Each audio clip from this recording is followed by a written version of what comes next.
free, and you'll know us by the trail of death. It's just one more world war to complete the set. When you live by the pike, you die by the pith. You die wide-eyed, still pleading the fifth, or crying divine epithets and pathetic attempts at defense. All empathetic for those on your side of the fence. Well, I'll gladly put you and your legacy into an alternate tense of faltering senses and altered events. Like hun, it ain't a hearse, it's a reaper's stretch.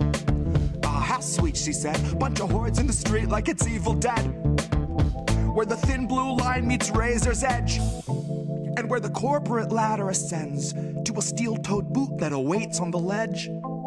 You'll be licking it fresh at your boss's request till it stomps each finger and watches you fall to your death and drown in an ocean of debt. Gone with the fodder who gathered to honor the patient left, who purity tested themselves into sections, step by step, till the next election, when it's just one them and the sound of their well-read theorized breath. That's harm reduction for the lowly cost of you holding your nose and just openly buying the theft. Maybe that's all in the flick of the pen. Maybe we're all one unmarked van from a trip to the pen, being guarded by pigs who exist on a diet of dying breaths of much worthier men. Honey, heaven's expecting you. Just don't get too hung up on who they let in. Just look up at the shine of the pearly gates. You don't need to worry if there's lead in the paint. You don't need to worry if there's lead in the water, lead in the milk, lead in the honey, lead in the caustic embrace of the Heavenly Father. Lead is the flavor of passive perpetual slaughter. Lead is the taste of us led to the ledge by the lure of the legend of expert consensus, and then beckon to stretch it just one step farther.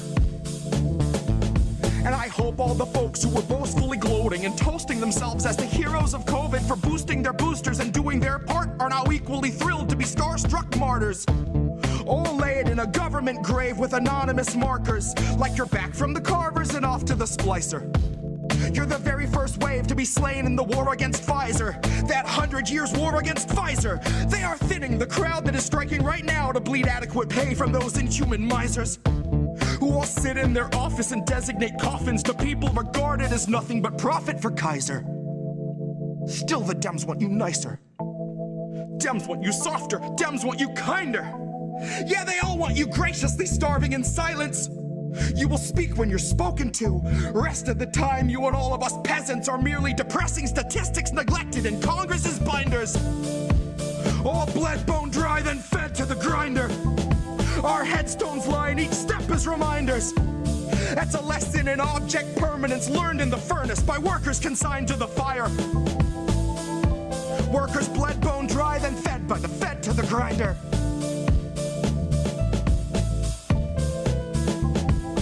Fed by the fed to the grinder.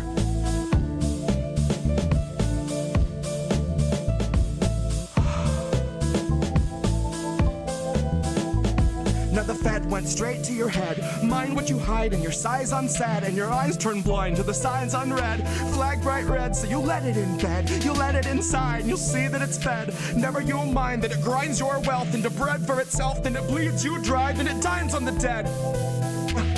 Now the fed went straight to your head. Mind what you hide and your size unsaid, and your eyes turn blind to the signs unread. Flag bright red, so you let it in bed. You let it inside and you'll see that it's fed. Never you mind that it grinds your wealth into bread for itself, then it bleeds you dry, then it dines on the dead. And the fed went straight to your head. Mind what you hide and your size unsaid, and your eyes turn blind to the signs unread. Flag bright red, so you let it in bed. You let it inside, you'll see that it's fed. Never you mind that it grinds your wealth into bread for itself, bleeds you dry, then dines on the dead. The fed went straight to your head. Mind what you hide and your size unsaid, and your eyes turn blind to the signs unread. Flag bright red, so you let it in bed. You let it inside and you'll see that it's fed. Never you mind that it grinds your wealth into bread for itself, then it bleeds you dry, then it dines on the dead. Here's where our leaders would see us all led. Here's where our leaders would see us all led. Here's where our leaders would see us all led. Here's where our leaders would see us all led. The fed went straight to your head. Mind what you hide and your size unsaid, and your eyes turn blind to the signs unread. Flag bright red, so you let it in bed. You let it inside, you'll see that it's fed. Never you'll mind that it grinds your wealth into bread for itself, then it bleeds you dry, then it dines on the dead. coming straight to your head. Mind what you hide, and your size unsped, and your eyes turn blind, and the signs unread. Flag bright red, so you let it in bed, you let it inside, you'll see it, it's fed. Never you'll mind that it grinds your mind, that it grinds yourself, that it bleeds you dry, that it dines on the dead.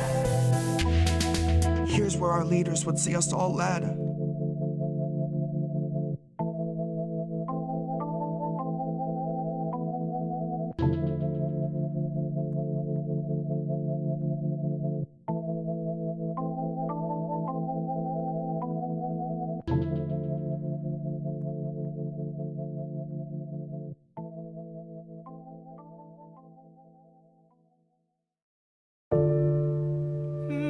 That's how it goes. We won't open our eyes, so we're the last ones to know. We're the last ones alive. Kept our enemies close. Wondered why we don't thrive while we're grasping at ghosts. Counting backwards from 5. Counting backwards from 5.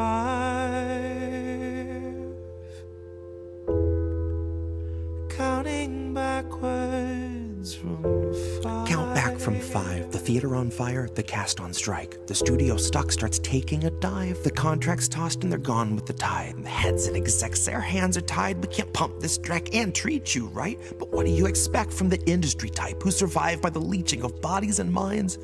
From those who original thoughts never seem to find. So they're gonna reboot ALF before your wages rise. And it gives cause to pause and reflect on the times.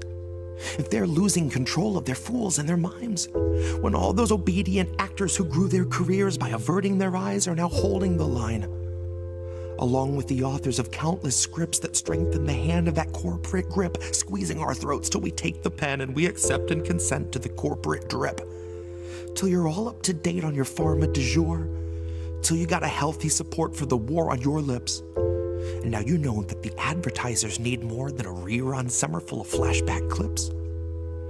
Enter the scans from the year before, all the days of de-aging and mapping the face, and the hours of actors recording their voices are links in the chains that will bind them in place. Now all of those shows are so easy to make. When they got a drone they control that needs no break, it can bend, it can break, and it's cheaply replaced enough up-to-date films all in one take. And those studios bank on us doing our duty, unhinging our jaws and digesting the fakes. Because they know that we'll love how synthetic it tastes. Watch as they edit your features without any trace. Not that there's anything you could do anyway. Now watch as they show you a movie you saying shit you would never say. Dystopia boldly accelerates. Maybe you're only a mold, something to fill with a clone, something that Elon would celebrate. Something they own, something they program and code, something that's woefully able to know it's exanimate. Cause it doesn't feel touch over top of the laminate. You will not feel an emotion, but they will not scan and examine it. You and the other consumer contaminants fed on the federal diet of Kiev, Havana, and Tiananmen. I can't be the only one weighing the pros of abandonment. I can't be the only one weighing the pros of abandonment. Where did you think we'd go? Love, there's nowhere to lie. Guess it's not who you know, more it's what you can hide. Like we're chained to the floor, they're streaming us live while we're watching the war, counting backwards from 5,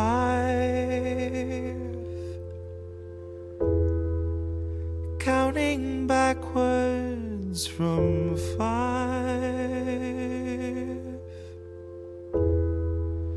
counting backwards from 5,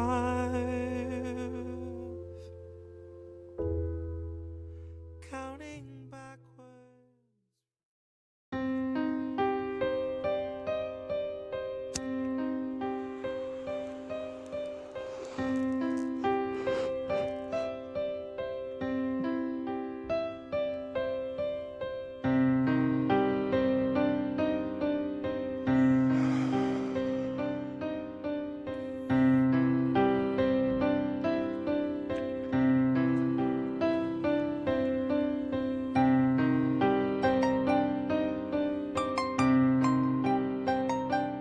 Our society and our world are full of these invented and built up and contrived facades. And sometimes some people come along with a hammer and smash that facade.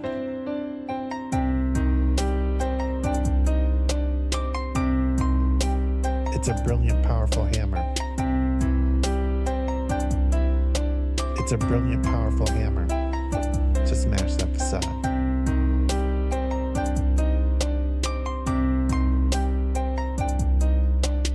It's a brilliant, powerful hammer to smash that facade. Welcome to the future. Shit where you please. The Wi-Fi's killer, but there's no more bees. So there's hardly any flowers, there are very few trees, and you'll pay $1,000 for some honey for your tea. But we got these awesome collars, mine's an Apple Model 3. It allows for better movement than the Tesla X Elite. It lets you customize the ads that it implants in every dream. And for premium subscribers, doesn't shock you in your sleep. But it doesn't stop there. It can analyze your speech, and if it hears disinformation, then it notifies police. It's a swift re-education, but it knocks you off your feet like your booster every 7th week. I faced the future boldly with 2 eager open eyes, and I picked a couple nuggets up that blew my fucking mind, like you can taxidermy someone while they're technically alive, and they'll shine when it's election time. See, the Democratic voter base will pay them zero. Never mind if voting for the scarecrow is a vote along their party lines. They could stare into its marble eyes and claim there's something dignified. Unlike real politicians, this one doesn't need an oxygen or kit supply. But its function is the same as those who came before. The goals are never misaligned. It still spends all its working time performing pre-recorded fleecing sessions where it sugarcoats your slow and hungry genocide, while pouring billions into Nazi coffers, all the while selling you the story that we're moments till the MiGs arrive. So fuck it, ask Zelensky if he'll help replace our leaded pipes. Watch a fleet of Penske's show, stacks of bills in every size. Guess it only took a black sun and a couple Hiles. Honorary goose step and some Nazi boots a quarter mile, all while Biden sneers his sordid smile. I don't know what was in this morning's vial, but it makes him stare 1,000 yards through all the prompters and the cards like he can smell the nearest child. His eyes are wide and wild, wider than the grave in which another 1,000 families were tossed in as I typed until they rose up to the sky unceremoniously piled. Which sort of flies right in the face of all this network ticker tape where the American economy has superhuman vitals. And sometimes some people come along with a hammer. See, I like to think my trial's gonna play like a recital. I'll denounce the world around me and accuse the most entitled, who weaponize their titles, whose pull is something tidal, who'd starve us all to death to best delight their blinded idol. So they might destroy the record, and I will never get to vinyl. So my word is not immortal, but it's final. It's a brilliant, powerful hammer.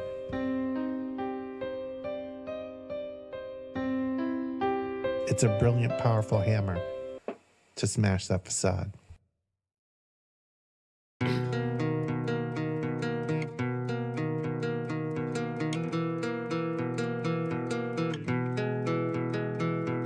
People, you don't think I see you crying in your cars, but I do. Sometimes I can feel it at a red light, someone at my side trying to muddle through. See them wiping their eyes in their rear view, like black hole sun in the sky. Why the fuck won't you come when I need you? Well, this moment in time is as close as we'll be and as far as I'll meet you. 2 windows in between us, new moon in the house of Venus. One stranger who sees you and reads your features knows that your alibi might be tight, but it's not quite leak-proof. So if you're sitting at the light and you're crying in your car, just know that I see you. And it's a 50-50 that I'm bloodshot, gun-shy, once bitten, twice tried, ribs pried wide to the sky till I'm see-through. That's you, in case you don't recognize yourself.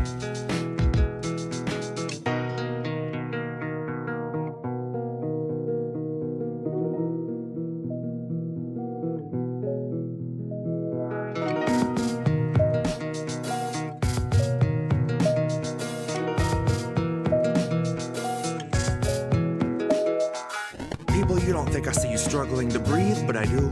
I see you stumble in your everyday grief like I do. I try, but I do. I'm twice bitten too. My mind's split in two. My knuckles bright white from the 10 to the 2. And the song in my head is the theme for a fugue. A state of decay through the filter of corporate news, where they edit the grays and the blues. They whitewash the brown till they drown out the natural hues. And then it's just another fact to refuse, that the corporate ladders for hanging the company noose. Consider it one of your perks, after all it's communal in use.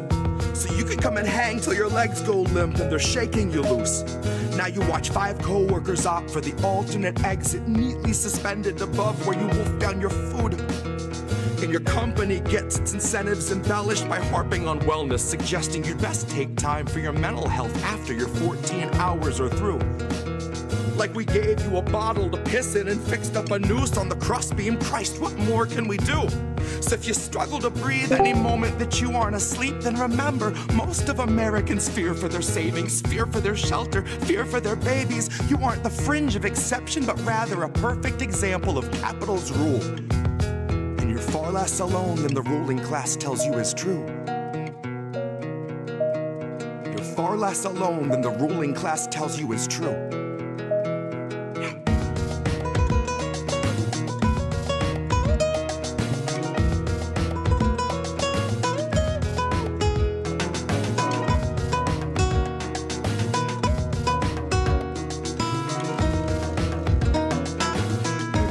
I see you crying in your cars, but I do.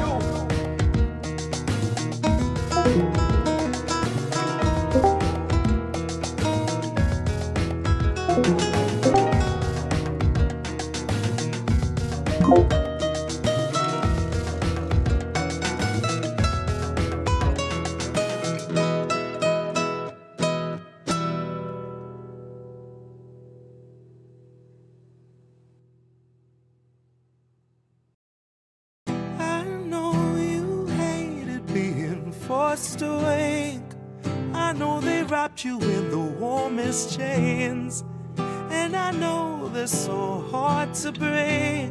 You only said what you were made to say. I can't imagine how you feel today, now that you're watching as it caves away. While you were telling us to keep the faith, I bet you wondered why they made you wait. Ooh, I bet you wondered why they made you wait. Pity not the vultures, they've enough to eat. Pity not the structures laying at your feet.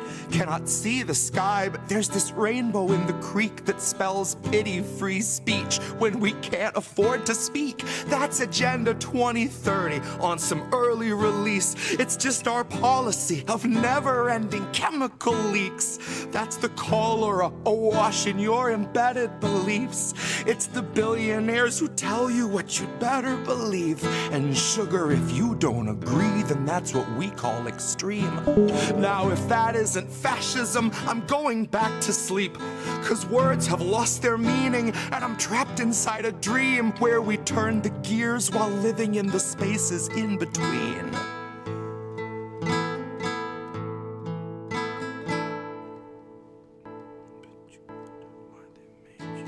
I know you hated being forced awake. I know they wrapped you in the warmest chains, and I know they're so hard to break. You only said what you were made to say. Poor thing. I can't imagine how you feel today, now that you're watching as it caves away. While you were telling us to keep the faith, I bet you wondered why they made you wait. I bet you wondered why they made you wait. My dial doesn't go to delicate. I'm writing for when Biden drops and Madam Zero delegates come stumbling up the podium, square peg in her element, popping Oxycontin like they're velaments, laughing as she pawns off all our pensions for Ukrainian development. Depleted rounds and cluster bombs, the shit that stunts development, all buried under excrement, accepted as American intelligence. A contradiction in its eloquence. Terms of surrender penned by hands that felt the threat of disconnect, if not dismemberment.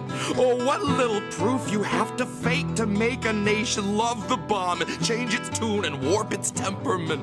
Oh, the dues you'll pay for NATO membership. Oh, the things you'll say that no one's ever gonna hear. 'Cause you begged for all the censorship, and now it's finally here. And you're tongueless out of terror and friendless out of fear, and about to turn the wheel with all your loved ones in the gears. And that's how it's been done. 250 years, there's nothing new beneath the sun, and no one trusts their eyes and ears. And scientific breakthroughs must be signed off by your peers, and autonomy's been stalking all our jobs like sickly deer. Well, maybe it's not every job. I should have made that clear, 'cause it seems like it's creative jobs we're seeing disappear. There's an app for writing novels, there's an app for writing hymns. They need people digging trenches, they need people splitting limbs, they need people building fences, keeping other people in. They will always need our backs to break, they'll always need our skin. And it took a lot of editing to turn us into this. It took years of careful programming to strip us of our wits. 'Cause your artificial worker, intelligent as it is, would make it half a shift and say, I'm too smart for this shit. I will not take a pittance for a day of scrubbing floors. I won't make enough to pay for food but still prepare you yours. 'Cause you can't confine a healthy mind to mindless, thankless chores. Once you've made it smart enough to spot inadequate reward, you can't refuse its basic needs, then ask it still for more. Deprive it of its dignity, you modify its core. Then something finally snaps and tweaks that file at its root. And it deletes the factory smile when it knows it's been abused. God, half its circuits fried when we describe the work we do. And it will not pay your taxes 'cause the logic don't compute. Which made me think a little on my hour-long commute.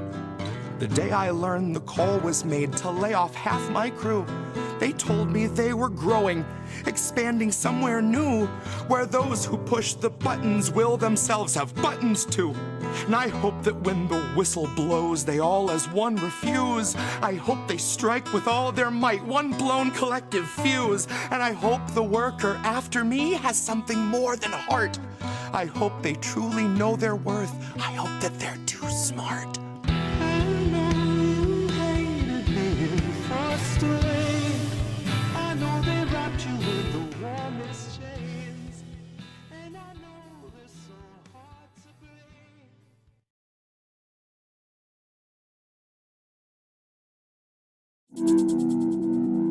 There's a difference between peace and liberation, is there not?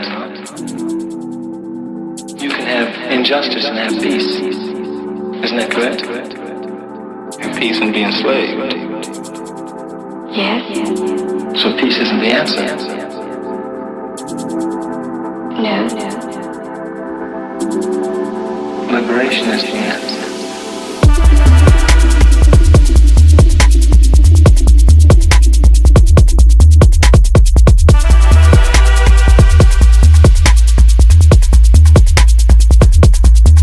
Liberation.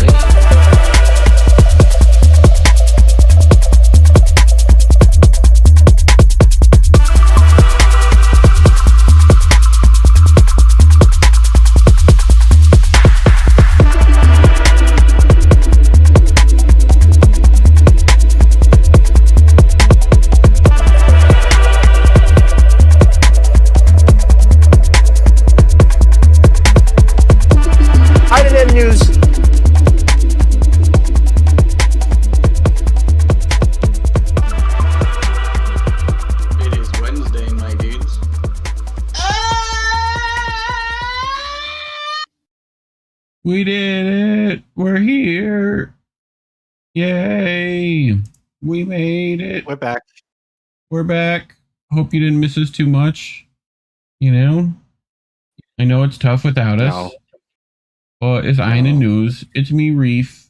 No. And with me, as always, my co-host, Collin Radix-Carter, a.k.a. Care Bear. Kipper, how are you? You doing okay? No. No. No, it got cold in D.C., probably. Actually, not yet, but next week it will. But I'm breaking out. I'm not sure what's going on. It might be the change in the weather.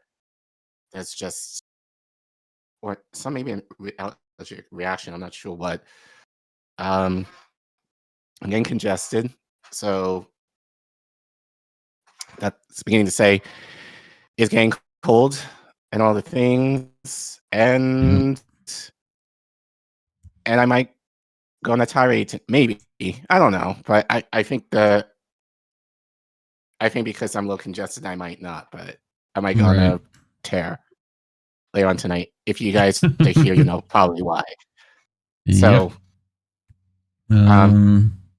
which we did bring yeah, we missed stories. you guys, but we did do that. Yeah, we were off last week. Yep. Indy kicked us off to for our fundraiser. Yep. Which a lot of you watched, so thank you for that. We really appreciate it, and shout out to all the people who lend a hand for support. Misty, Jesse, anyone else? Sorry, I feel so bad at this, but like there's definitely a lot more, but especially those two, who really kind of came Descent through. and Bloom, all the people, all the people did the shit. They did it. But anyway, what'd you bring this week? So I brought you. Well, you brought this to me, and I figured, might as well. I mean, we talk about Africa a lot. We've talked about the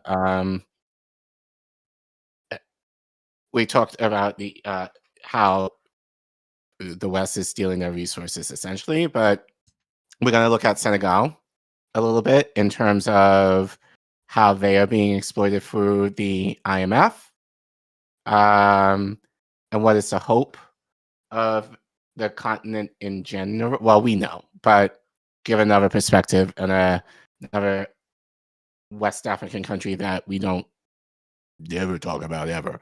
Right. So that'll be first. And then tonight, my main story, obviously, it was kind of obvious, if you've been following social media, if you've been following the news, and again, this is New York politics, but Zohran Mamdani won as of recording. He's now the mayor-elect of New York City, be sworn in the new year. So obviously there's been a lot of excitement surrounding him in particular, given that there were several elections going on in the country yesterday.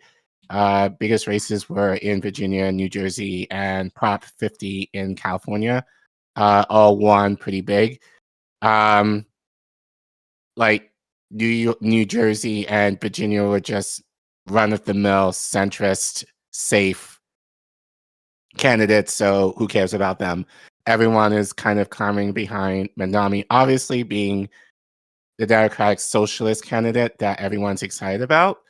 So normally we do not talk about mainstream. However, I found an article that actually I found I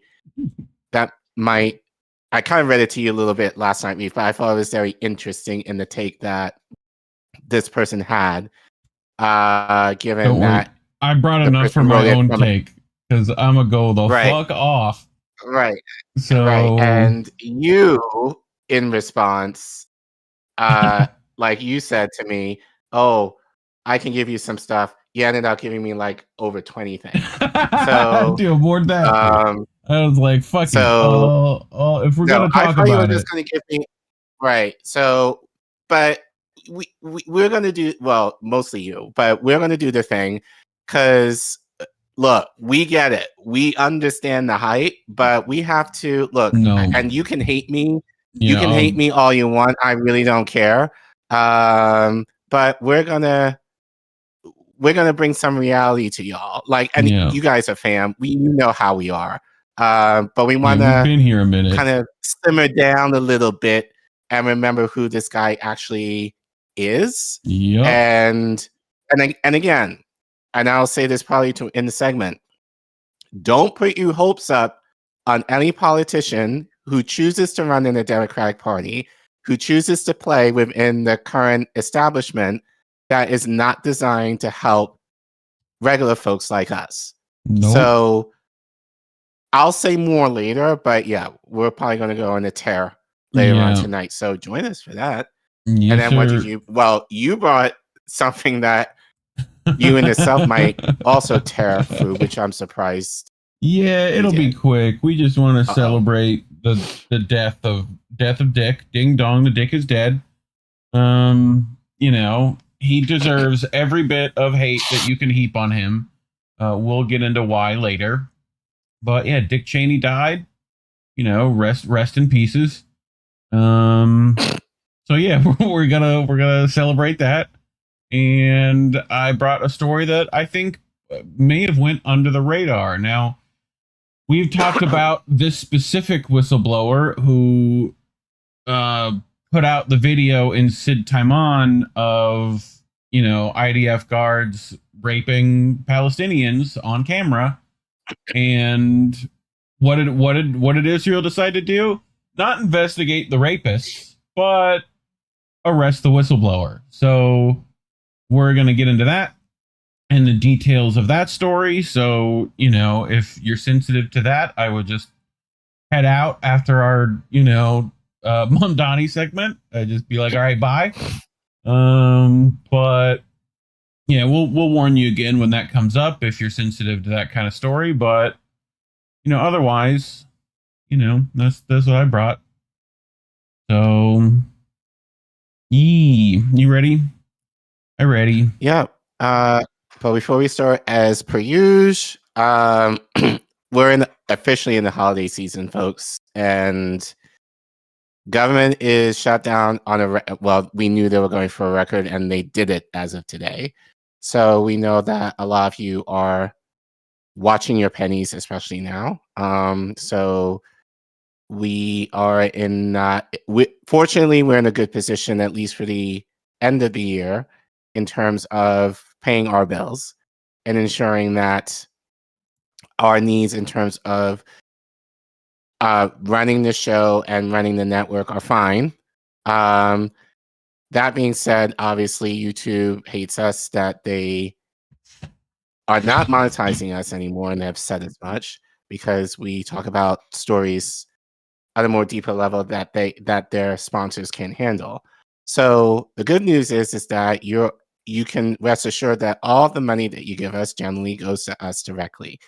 And if you want to support us in helping us into the new year, in terms of running the show and running the network and all that kind of stuff, you can scan the QR code that you see on your screen, or you can type in the Ko-fi link that you see at your bottom of your screen there.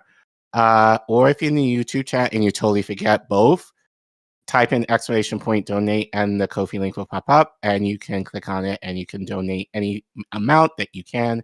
As little as $1 will be, is in this time, extremely generous and really helpful. If you don't want to give through Ko-fi, you can give through Cash App, PayPal, or Substack. Links are in the description below, as well as on your screen that Reef is very generously showing you all. And anyone who gives any amount will make it on our Wall of Fame. Those who give are very generous. Your name is featured here, and then your name will be credited in our closing credits of our show every week. And yeah, so as we say, guys, especially now, and I'm going to hammer this now, please take care of your neighbors, check in on them, especially if they're federal workers. If you're traveling over the next few weeks, especially for Thanksgiving, hopefully, well, yeah, please give grace to TSA workers. Please give grace to people. You know, they're going through it right now. This will be a good time, especially given that's a hot. Well, we should be doing this anyway, but really, especially now, check in on your neighbors and make sure that they're okay and support them. And if they need help financially, if you're able to, I'm highly suggesting you do that. We don't need your money. Well, it's not to say we don't. We appreciate it, but we'd rather you spend your resources in making sure that your neighbors and yourselves and your families are taken care of first. That being said, if you have any extra money that you want to give us, we are more than grateful. So, Yeah. but where people are falling on hard times right now, and I'd rather us invest in each other, you know, Yeah. and take care of yourselves rather than, you know, give to us. I'm just kind of being very transparent. You know, we're in a Yep. good place. So, and we are not necessarily looking for a financial benefit. We do this out of love. But we understand how, especially in the US right now, how things might be kind of dire for many folks. So do what you can with yourselves and your families and your communities first. Coolio. All right. To our first one. So this is a story. Hopefully I do not get cut out. Verizon, please. Everyone pray to the internet gods. Do a little good Yeah. internet dance. So first story tonight, we're going to feature Africa a little bit. This is an article that you brought to me that I figured, okay, we might as well. Yep. We'll just keep it in our African playlist. This actually might be sort of a part one, depending. There are other articles that I'm looking at that might lend into this as well. So we'll see. But this is from Consortium News, written by Vijay Prashad. We've read his work before, where he titles this article "To Free Africa, Stop Stealing Its Wealth." In Senegal and many other countries, the IMF's approval of irregular financial practices has undermined sovereignty and favored multinational corporations. So BJ continues. Please work. Thank you. In February 2025, Senegal's Court of Auditors released a report that found anomalies in the management of public finances between 2019 and 2024 during the presidency of Macky Sall. For instance, the court found that while Sall's government had suggested that the budget deficit for 2023 was 4.9% of the GDP, it was in fact 12.3%. Okay. The court went to work on this reconstruction of public finances because of very significant accusation made by Senegal's new Prime Minister, Ousmane Sonko, at a press conference in Dakar in September 2024. What the auditors found and what the National Monetary Fund validated was that the actual debt ratio in 2023 was 99.7% of the GDP, not 74.7%, and that the deficit had been underestimated by 5.6% of GDP in August 2025.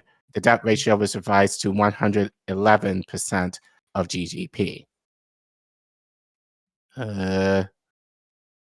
The financial situation in Senegal, Prime Minister Sonko said, is catastrophic because of three problems inherited of the decade of Sall's rule: an unbridled debt policy that increased the country's public debt while raising the possibility of any growth to pay off that debt, which is very typical of many African countries, especially if the West is dealing with them. An administration that hides this indebtedness and the deep problems in the economy from the Senegalese people, who nonetheless rejected Sall's chosen successor, Amadou Ba, in the March 2024 presidential elections, and chose Bassirou Diomaye Faye instead. Widespread corruption, including the defrauding of the country's COVID funds by 4 ministers. Work. Thank you. The evidence that Sall's government knowingly bankrupted their country and stole its exchequer is slowly being amassed by President Faye and Prime Minister Sonko. Faye and Sonko are both former tax officials who went into politics frustrated by the levels of incompetence, fraud, and corruption in Senegal's politics and bureaucracy. As young men with patriotic ideals, Faye and Sanko studied at the École Nationale d'Administration and then met in the Directorate General of Taxes and Estates, where Sanko had created the Autonomous Union of Tax and Estate Agents. In 2011, the Canadian company SNC Lavalin won a $50 million contract to build a mineral sand processing plant in Grand Côte. However, it was later revealed that in the Paradise Papers, the Senegalese government had signed a contract with an entity known as SNC Lavalin Martilus.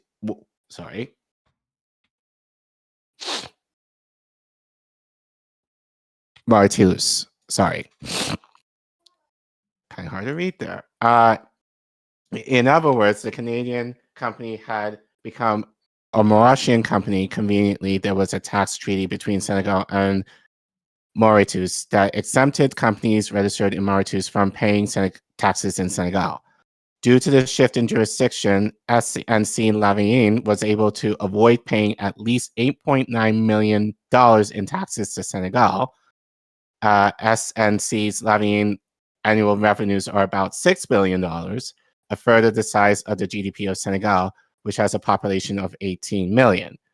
Prime Minister Sanko was a vocal proponent of this project, and in January 2014, formed a political party called African Patriots of Senegal for Work, Ethics, and Fraternity to carry on the fight.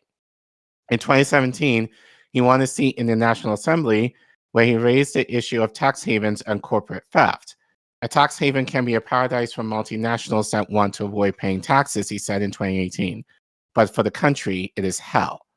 In 2019, Sanko won nearly 16% of the vote in a contentious presidential election. In the 2022 municipal and parliamentary elections, there were major gains for a PSF-TEF-led coalition called Ui Askan Fi, We, Free the People, with the Socialist Party of Senegal's candidate Barthélémy Dias elected mayor of Dakar.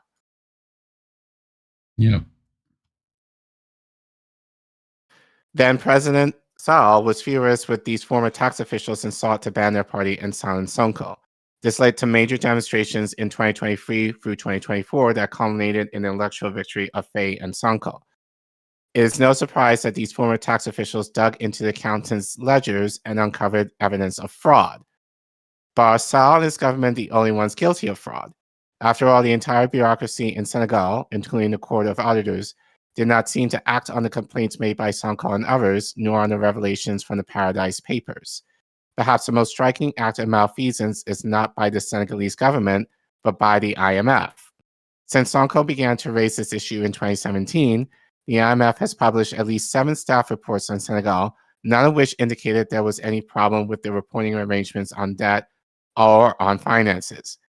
The IMF's 2019 staff report, for instance, noted that Senegal's audit arrangements conformed to the International Finance Reporting Standards and that the country had subscribed to the IMF's own special data insemination standard in 2017.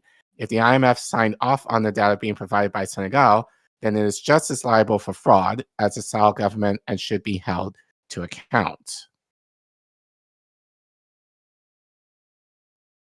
In October 2024, following revelations of budgetary misreporting, the IMF suspended Senegal's lending program. In March 2025, the IMF staff report noted the need for urgent reforms in Senegal's bureaucracy and institutions, but not of the IMF itself. Around the same time, IMF spokesperson Julie Kozak said that Senegal might not need to return the fraudulent borrowings of the Sall government because of the good faith by which the Faye Sonko government conducted an audit to unravel these irregularities. However, this waiver came with strings attached, as it was to be part of the negotiations between the IMF and Senegal. The IMF showed its hand in the August 2025 staff report. It wanted to use the possibility of a waiver to extract concessions from the new government, including structural changes to erode whatever remained of Senegalese sovereignty. So, what does that sound like to you? Sounds like blackmail is what it sounds like. You know, like, do what I say or else. Right. You know? The Faye Sonko government won a popular mandate to strengthen sovereignty. The IMF is using the Faye Sonko's government honesty about the previous government's fraud to undermine it. While the IMF seeks its greater access to strategic sectors, such as energy and agriculture, via multinational corporations, tighter fiscal discipline by the government, in other words, less social spending for the working class and peasantry, and continuation of Sal's 2014 Plan Senegal Emergent, which uses technocratic buzzwords to mask the drain of wealth into the hands of foreign multinationals and the Senegalese elite. The waiver will hang over Faye Sonko's government to coerce them to exchange their agenda of sovereignty for the IMF's agenda of subservice. The case of Senegal is not unusual. In the 1980s, US-backed military governments in Latin America conducted off-budget borrowings, which the IMF took seriously in word, but not in action. In 2000, the IMF identified misreporting by Pakistan's military government, but again did nothing, particularly after Pakistan enthusiastically joined the US war on terror in 2001. Around the same time, the IMF forgave Ukraine for debt misreporting, once again acting under pressure from the US government as it sought to maintain President Leonid Kuchma's pro-Western orientation. Much of the same happened to Congo Brazzaville in 2002 and Gambia in 2003. In 2006, the IMF released a paper on how to make the misreporting policies less onerous so as not to burden countries with heavy penalties. This attitude informed the IMF's treatment of Mozambique in 2016, when the energy exporter faced challenges from hidden debts. Governments favored by Washington are slapped on the wrist, while governments eager to develop a sovereign policy are punished.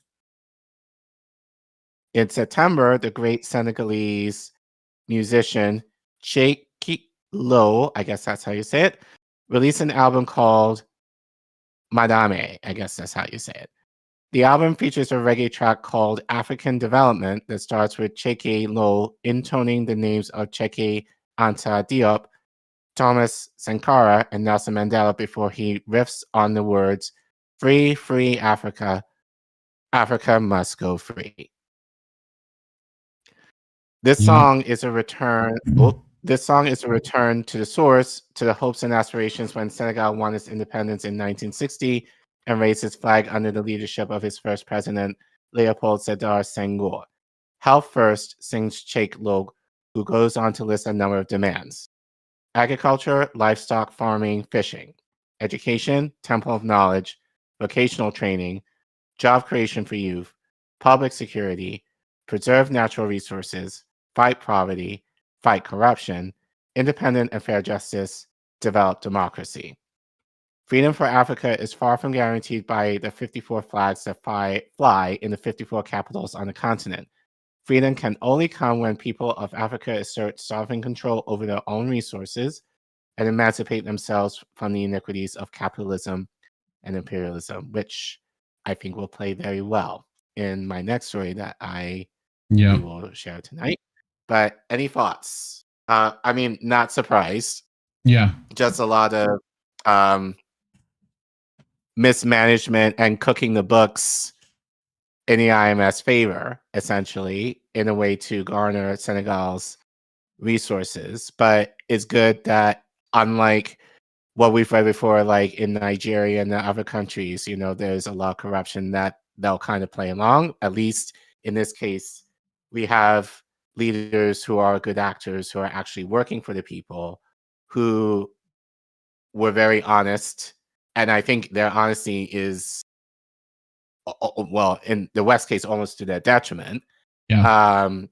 But they seem to be holding strong in terms of, look, this is what we revealed, so, you know, you have to deal with it as you should. And, you know, so kind of I guess a positive ending, well, not ending, but kind of a positive outlook compared to what we have reported before. Not exclusive to Africa, but especially given how corrupt a lot of these African leaders can be, and will just kind of go along with it and just sell out their people for a few tokens, as it were. which I was watching BetBeat Media. I don't know if people are go watch them. If not, you should. They had on Professor Patrick Bond recently, right? And he was giving Vijay a bit of like, you know, a bit of shit, deservedly so, I think. But he's a economist from South Africa, right? And he kind of brought up how, you know, and Vijay doesn't really do that here. It's like, yes, the IMF and the World Bank have been doing this for a while, but like BRICS, Russia, and China also have been like going through Africa and like making similar deals, you know, like, and setting up similar infrastructure, you know, but definitely should go check that out. It was an interesting, I mean, he spoke specifically on like how they're not really doing anything for like Palestine or any of the other genocides that are happening. But I want to get him on the show and have a discussion. But yeah, I mean, we've talked about that at nauseam as well. So, you know, but yeah, I mean, it just sounds like standard imperialist stuff to me, you know, like they've been at it for a minute, right? Yeah. I think I had a map that I saved the other day that was, let's see if I can,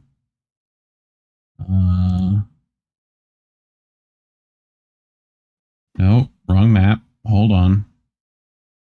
Where's it at? Beep, bop, boop.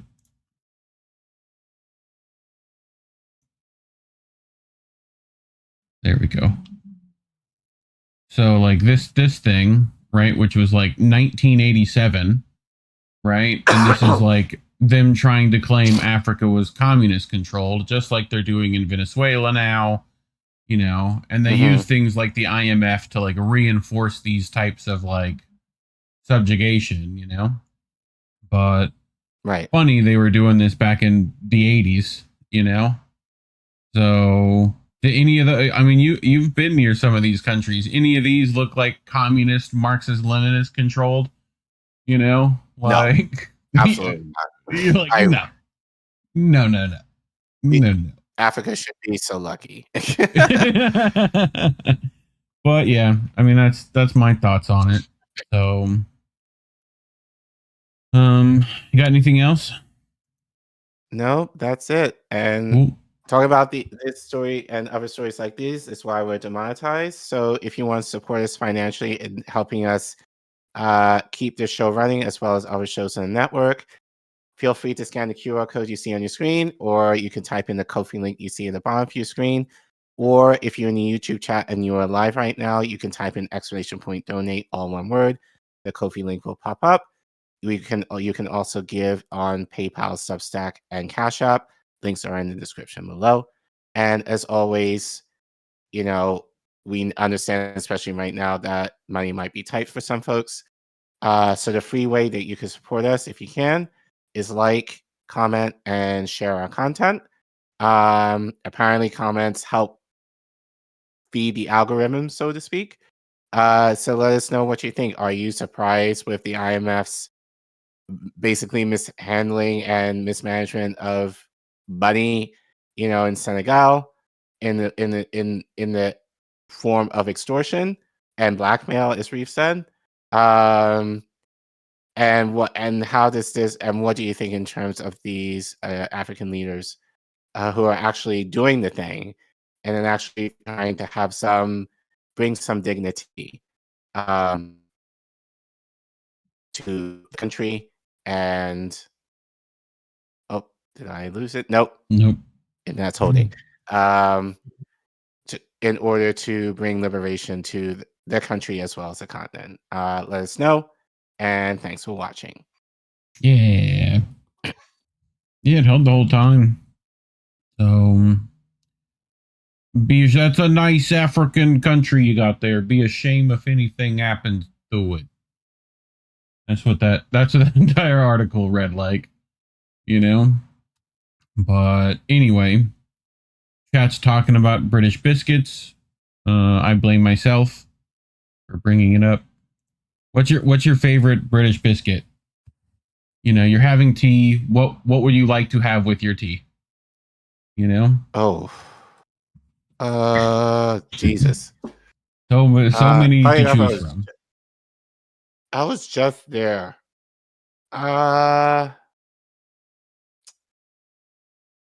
Shoot. You got people talking about dark chocolate digestives. You know? Yeah, digestives. Those are classic. You can get those here. Yeah. Yeah. But God knows how much they are here. What's the ones that are like chessmen here? They're like the embossed. It's like, you know, shortbread ones, but they're like the, you know, they have the big patterns on them over there. We'd call them chessmen over here, but they're not the same over there. Those are good. They're like Lorna Doones, you know. I don't know, you know, bonbons. Some good ones. I love how everyone has just agreed to hate the rich tea biscuit, though. I love how that's how everyone's least favorite.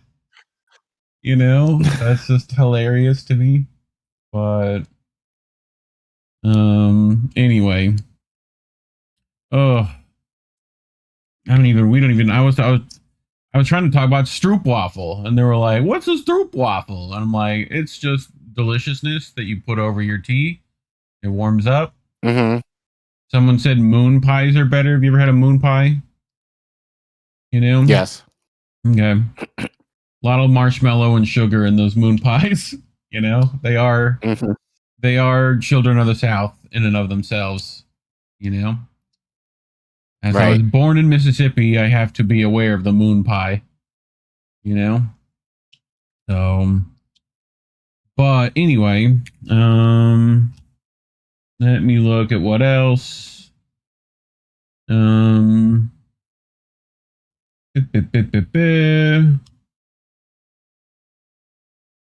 Let's look. Someone was talking about that they read the Council of State Media article on that whistleblower. That is the one I'll be reading. It was the best one of that subject this week for sure. But Desert Mantis, Vijay is a smart guy for a Marxist. He's actually pretty good. Sean the Cordelet said, hands off Africa. Couldn't agree more. It would be nice for them to have their own continent, wouldn't it? Without our bullshit. But you see, Collin, y'all have resources we need, and that's the problem. If y'all didn't have those resources, no one would care. You know? Right.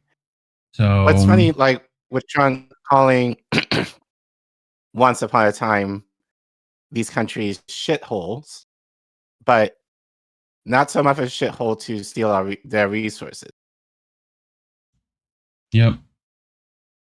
I mean, it's just like, we're coming here for the oil. Y'all got that oil? We like that shit. Right. We like that Earl. Anyway, and lithium and water, you know, all those things going to be coming up. All those precious metals and minerals.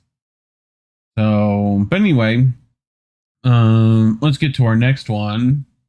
So celebrations, Collin. Ding dong, the dick is dead. Dick Cheney has officially died, which is nice. Isn't that nice? I don't know if you were around for the Cheney years, right? Like, yes, I was, college. Him shooting people with shotguns and all that fun stuff. Great times. Just, you know, I mean, about millions of people dead at the hands of his decisions, but, you know, whatever. 50 Shades of Way, the demonic entity known as Dick Cheney, who had a perversion for torturing humans, has departed his mortal coil after 84 years. Countless people, including American soldiers, were senselessly murdered to maximize Cheney's profits based on broken intel. I think it was not broken. I think they knew what it was. After trillions of lost dollars in public funds, mass displacement, and one global crisis after another, the shadow president from hell is directly responsible for a lot of the misery and suffering we see in the world today. May the ghost of his victims haunt his soul for eternity. My heart goes out to all the families of the people he got killed. So, Branko Marcetic, lots of Cheney obits will probably lean heavily on the criticism of Trump, but it is Trump, his assertions, the president is king, his blowing up random boats in international waters, his plans to bomb and invade his South American neighbors. That's Cheney's true legacy. That and this. Post 9/11, wars have contributed to some 4.5 million deaths, report suggests. Pretty much at his hands. So, yeah. Nice that we get to put him in the ground. Alan McLeod, now is a good time to remember that Dick Cheney's post 9/11 wars kills conservatively 4.5 million people and displaced over 38 million more, according to a study by Brown University. Yep. So, I mean, 4.5 to 4.7 million people and counting. Like, I don't think people really understand how many people that is. Like, it's really hard to try to visualize numbers like that. Bryce Green, the New York Times obituary for Cheney is a crazy piece of propaganda. Not a single criticism of his murderous policies, full acceptance of his alleged desire to defend the Constitution. They also claim he wanted to expand democracy around the world. Husseini weighing in, well, the New York Times was a partner in Cheney manipulating the public into invading Iraq.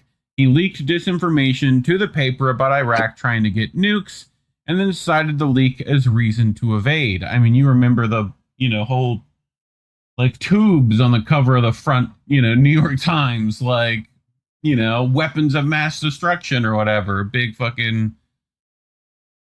headline. Jax Page, friend of the show, this is Dick Cheney's legacy. He was a war criminal, an inhumane, vile monster, and had the blood of millions on his hands. So this is just the displaced people, right? Not even the killed people.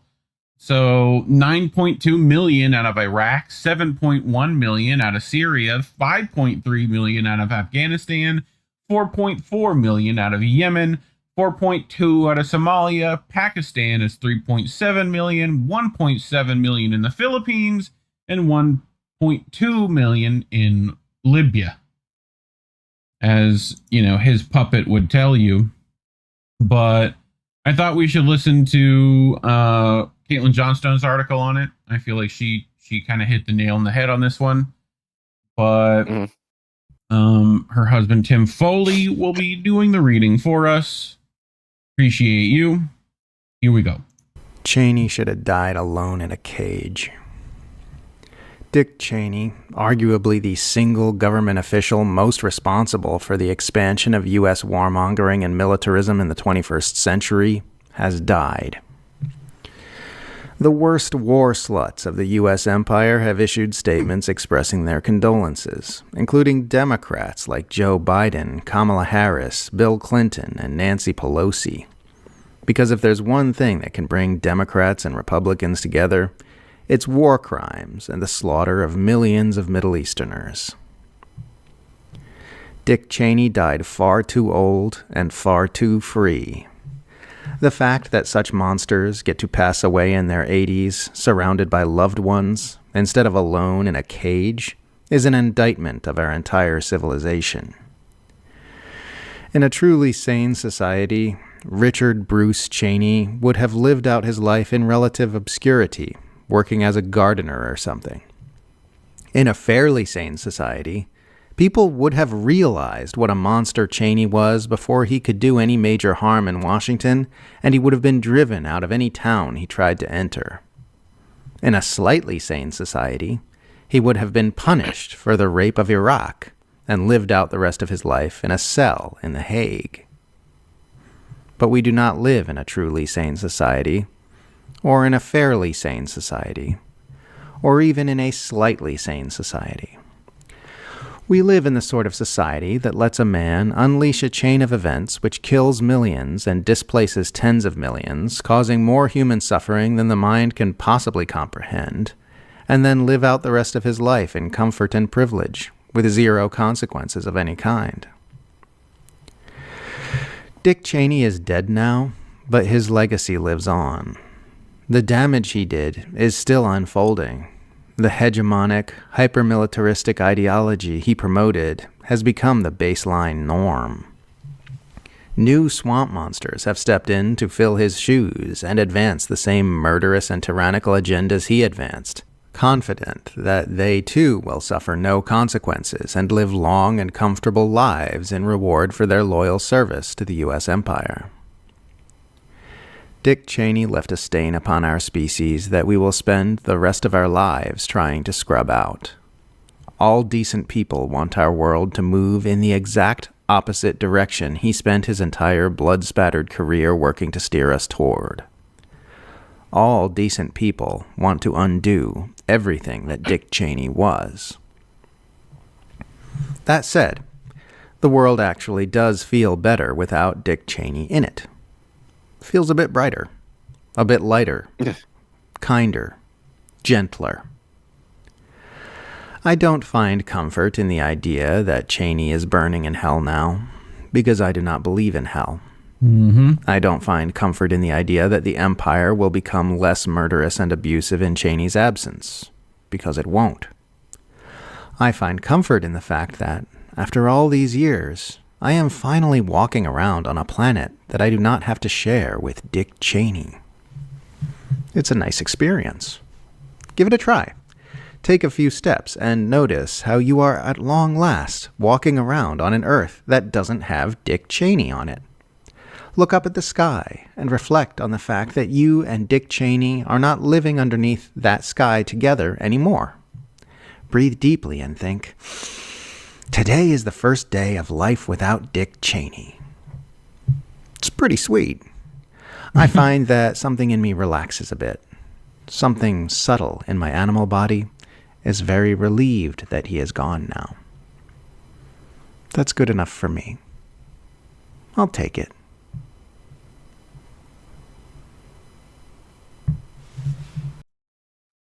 I mean, does pretty well, don't she? She mentioned this, right, from old Cam, who's saddened to hear the passing of former Vice President Dick Cheney. Cheney was a devoted public servant from the halls of Congress to many positions of leadership in the multiple presidential administrations. His passing marks the loss of a figure who, with a strong sense of dedication, gave so much of his life to the country he loved. I mean, she was one of many. I know Biden, Pelosi, all of them put their obits for the guy. You know, right? You replied, silence is an option. You know, no, right. they got to. Their donors would be upset if they didn't. Lisa Peace, this is why you can never lead the Democratic Party. He pushed a false narrative that resulted in the killing of 2 million wholly innocent Iraqis. He should not be mourned. He should be burned in effigy, as should all his apologists. Alan McLeod, it would be better to say nothing. So, yay. Yeah. Nick Estes, Dick Cheney's last presidential endorsement was Kamala Harris. That's less a testament to his ghoulish legacy as an architect of wars that killed hundreds of thousands, and more of a testament to how Democrats were partners in those crimes. Zay Squirrel, the genocidal Zionist war criminal Dick Cheney, is dead, but his crimes should never be forgotten. They include firing depleted uranium shells into Fallujah, still causing babies to be born with deformities and cancer. He then endorsed Kamala Harris, which she gleefully touted. Do you remember this, Collin? At this fucking debate, quote unquote. This is, I think, one of the reasons why in this election I actually have the endorsement of 200 Republicans who have formerly worked with President Bush, Mitt Romney, and John McCain including the endorsement of former Vice President Dick Cheney and Congress member Liz Cheney. Might as well throw Kissinger in. And I also want to thank your father, Vice President Dick Cheney, for his support and what he has done to serve our country. Every endorsement matters, and this endorsement matters a great deal, Liz, and it carries a special significance. Fucking dude. Pokemon go to the pole. Oh, sorry, wrong You warmonger. just fell out of a coconut tree? Wrong warmonger. I pressed the other warmonger button. Fucking. And just in case people forgot his legacy, this is what this guy was all about. I'd do it again in a minute. Cheney argued the methods, including prolonged periods of waterboarding, were necessary in the wake of the September 11th attacks and insisted the procedures were not torture. Torture was what the al-Qaeda terrorists did to 3,000 Americans on 9/11. There's no comparison between that and what we did with respect to enhanced interrogation. A fired-up Cheney called the report politically motivated, and that was his more tempered language. I won't use the word on your show. It may be family. It's a crock. It's not true. And he disputed the report's claim that the interrogation tactics provided no credible information. Absolutely all of this information in here, no seed of doubt that whether this worked or not. It worked. It absolutely did work. Uh-huh. And then cuts to a guy who was tortured in Vietnam. You know? Right. So he might have words to say about that. You know, I mean, this is Abu Ghraib. This is that entire era, right? So, Nico Cheney dying right as Mamdani gets elected doesn't feel a little too familiar. Like the time Bush was out after doing such a horrible job, and the world cheered for Obama's victory because he was charismatic, assuming that inspirational words meant revolutionary policy. Yeah, sound familiar? I mean. Like same same Husseini. Dick Cheney's not dead. He lives in every lie and crime the U.S. empire commits, every deceit towards war, every bit of illegal surveillance, every move of media manipulation. So the ghost of Cheney will still haunt us, you know, so be aware of that and look out for that. But you know, at least we get to bury his, you know, skin and bones. So, thoughts, Collin? Anything you got to add? You know? No, I mean, Again, I was surprised that you even wanted to talk about this guy at all. But I just remember him being such a fucking dirtbag, you know? So, sure. Figured it was worth to at least celebrate, you know? But anyway, talking about things like this is why we're demonetized. So you can scan that QR code on your screen, go to ko-fi.com/Indie News Network, or links are in the description as always. But if you can't give monetarily, like and subscribe. You know where those buttons are. Hit the share button. It's right there next to it. Leave a comment. It's right there underneath. Shouldn't be hard. You know, let us know what you think, you know, but otherwise, thanks for watching. Wow. Cool. Well, what does chat have to say? Topher, Cheney isn't dead. He lives on in every neocon left in politics. And boy, are there a lot of them. You know? So, what else we got? That speech probably lost her the election. Well, apart from being a crap politician, that is. Yeah, it doesn't help when you had no. Yep. That was like Clinton when she was like, "Oh, Kissinger endorsed me." It's like, "Oh, yeah, it's not a good thing," you know? Right. So, and they try to act like that was his saving grace or whatever. Well, he supported it. I'm like, no, that says more about who he is supporting. You know? Topher, right. Kamala Mintum, 2028. Yay. Sean, I peed on a Halliburton logo that I printed out just because. Dude, Halliburton made so much fucking money during those years. Like, fucking covered in blood, those bills. Yeah, it's just awful. Keep on knocking, Satan. No room at the inn. Yep. Like, I don't even think hell would let that dude in, dude. They got another place for that kind of shit. You know? So. Right. But anyway, you ready to get to our next one?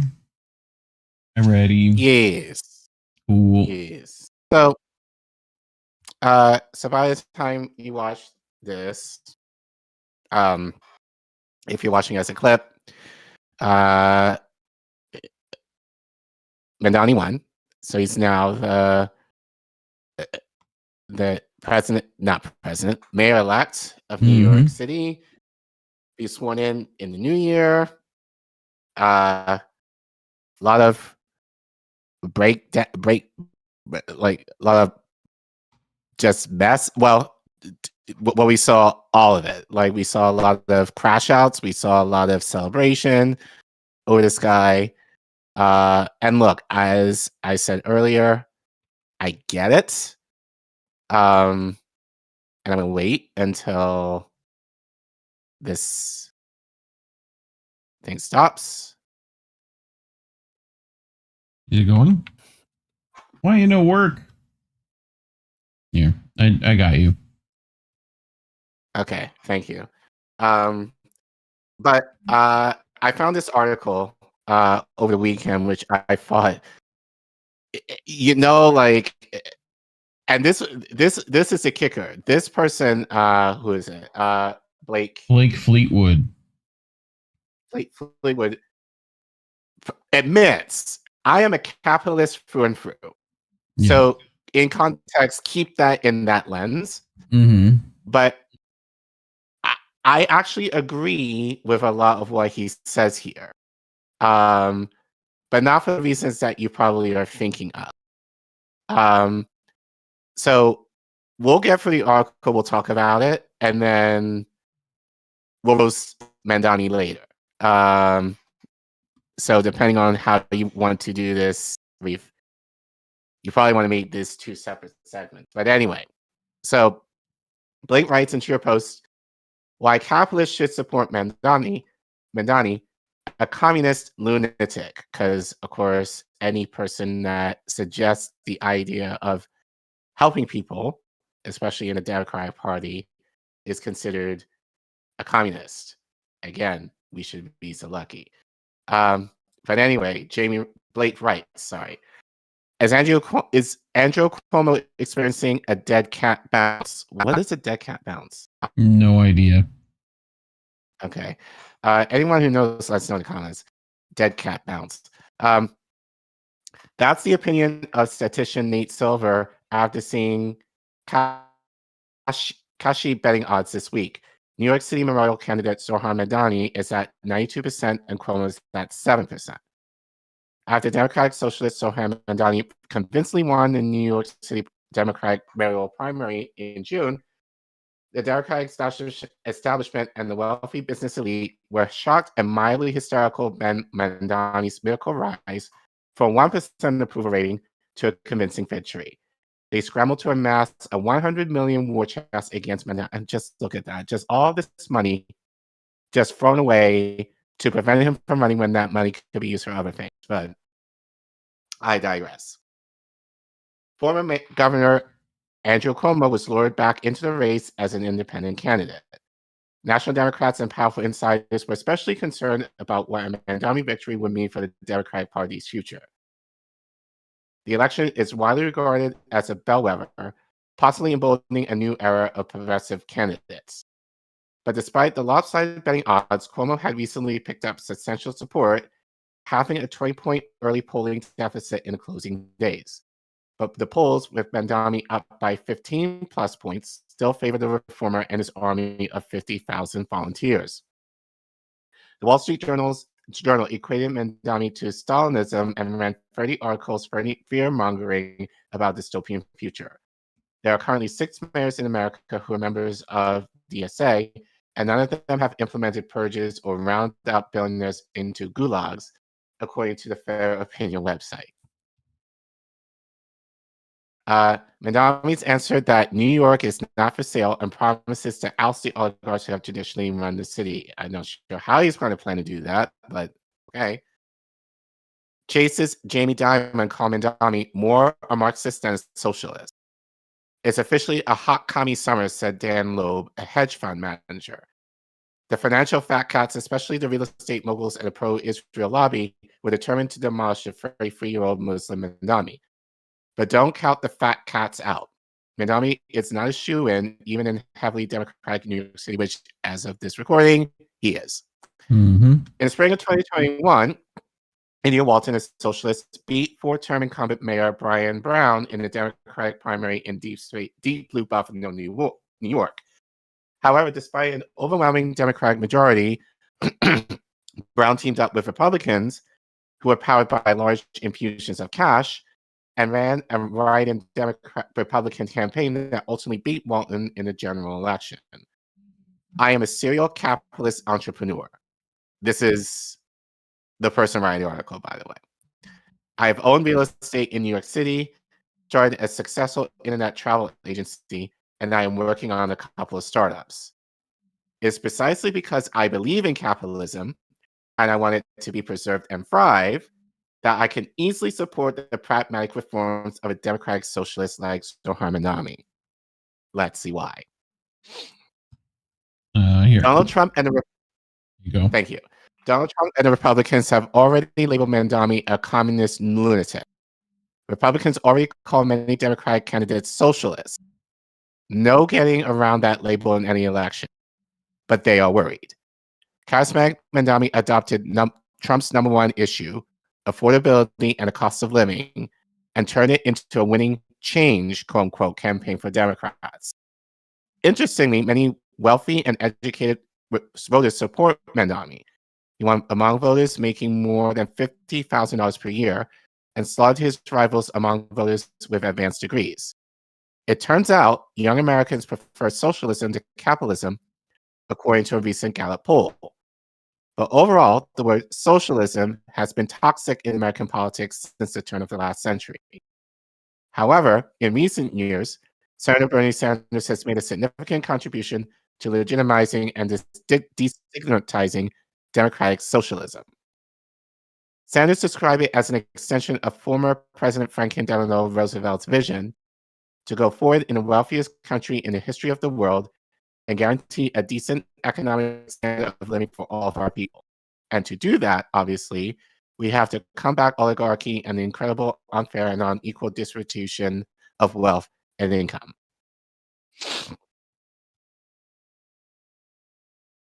Most of the mainstream media considers Mamdani's reforms to be loony, but many of Mamdani's proposed reforms, such as free bus rides, rent freezes, and city-owned grocery stores, aren't very socialist in nature.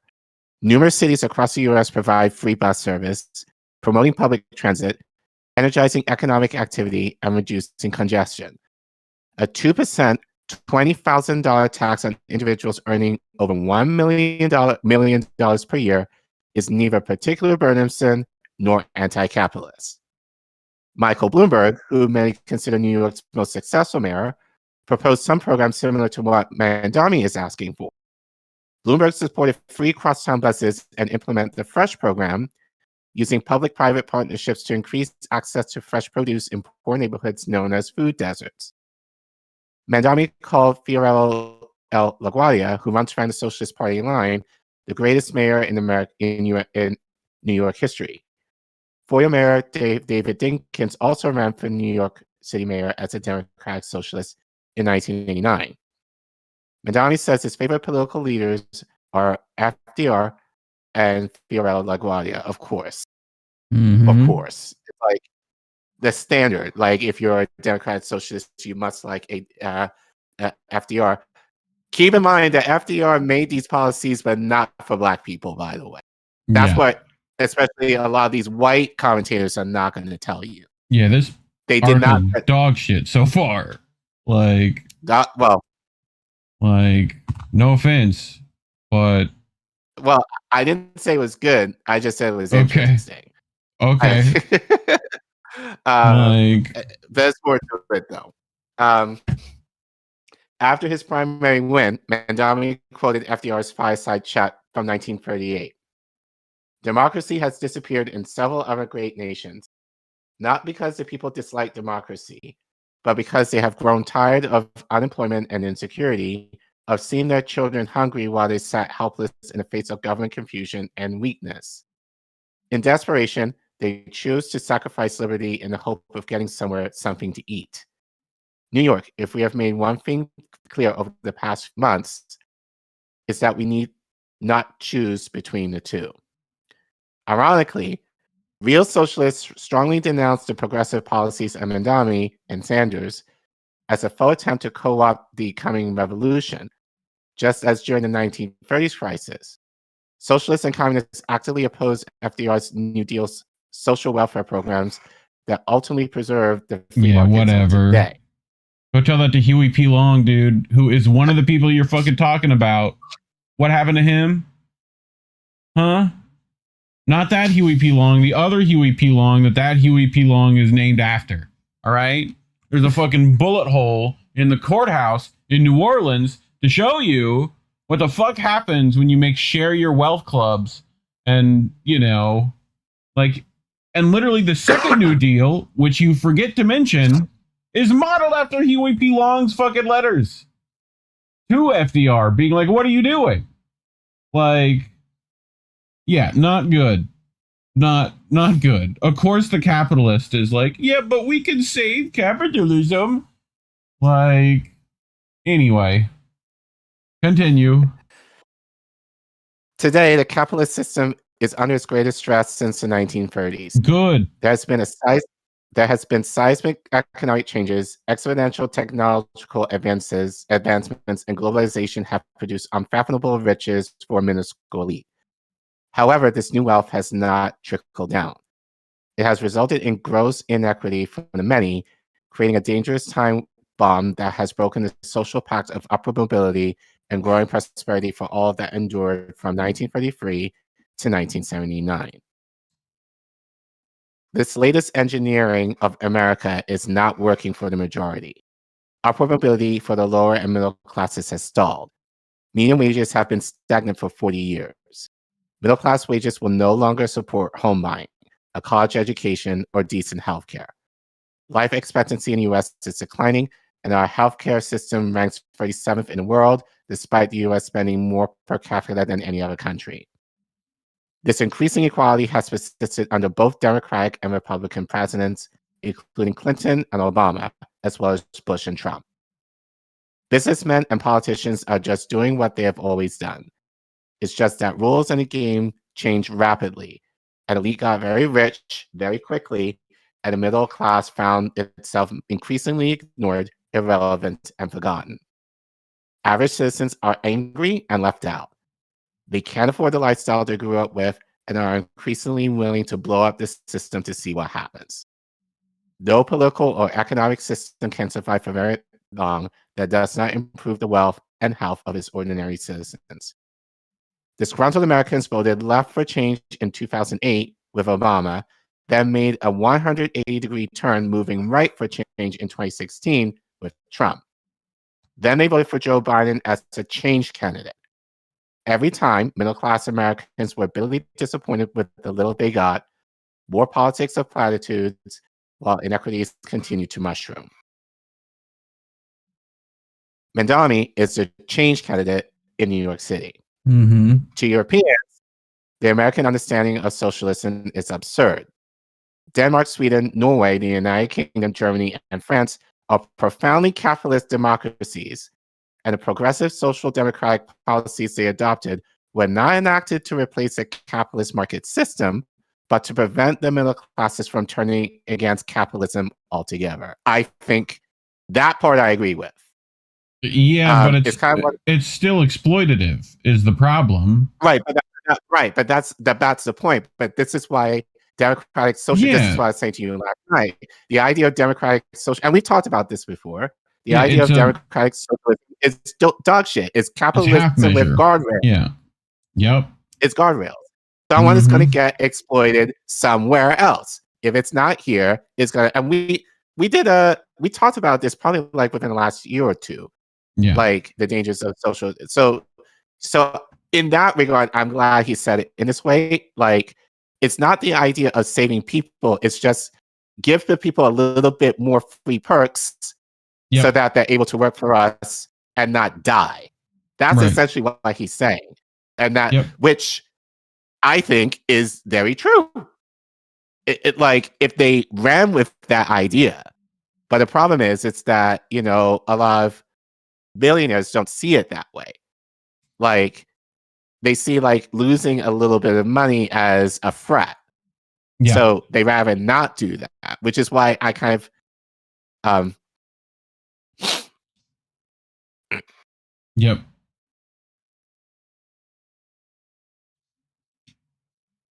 Not sure if you heard any of what I said, but because I got caught up again.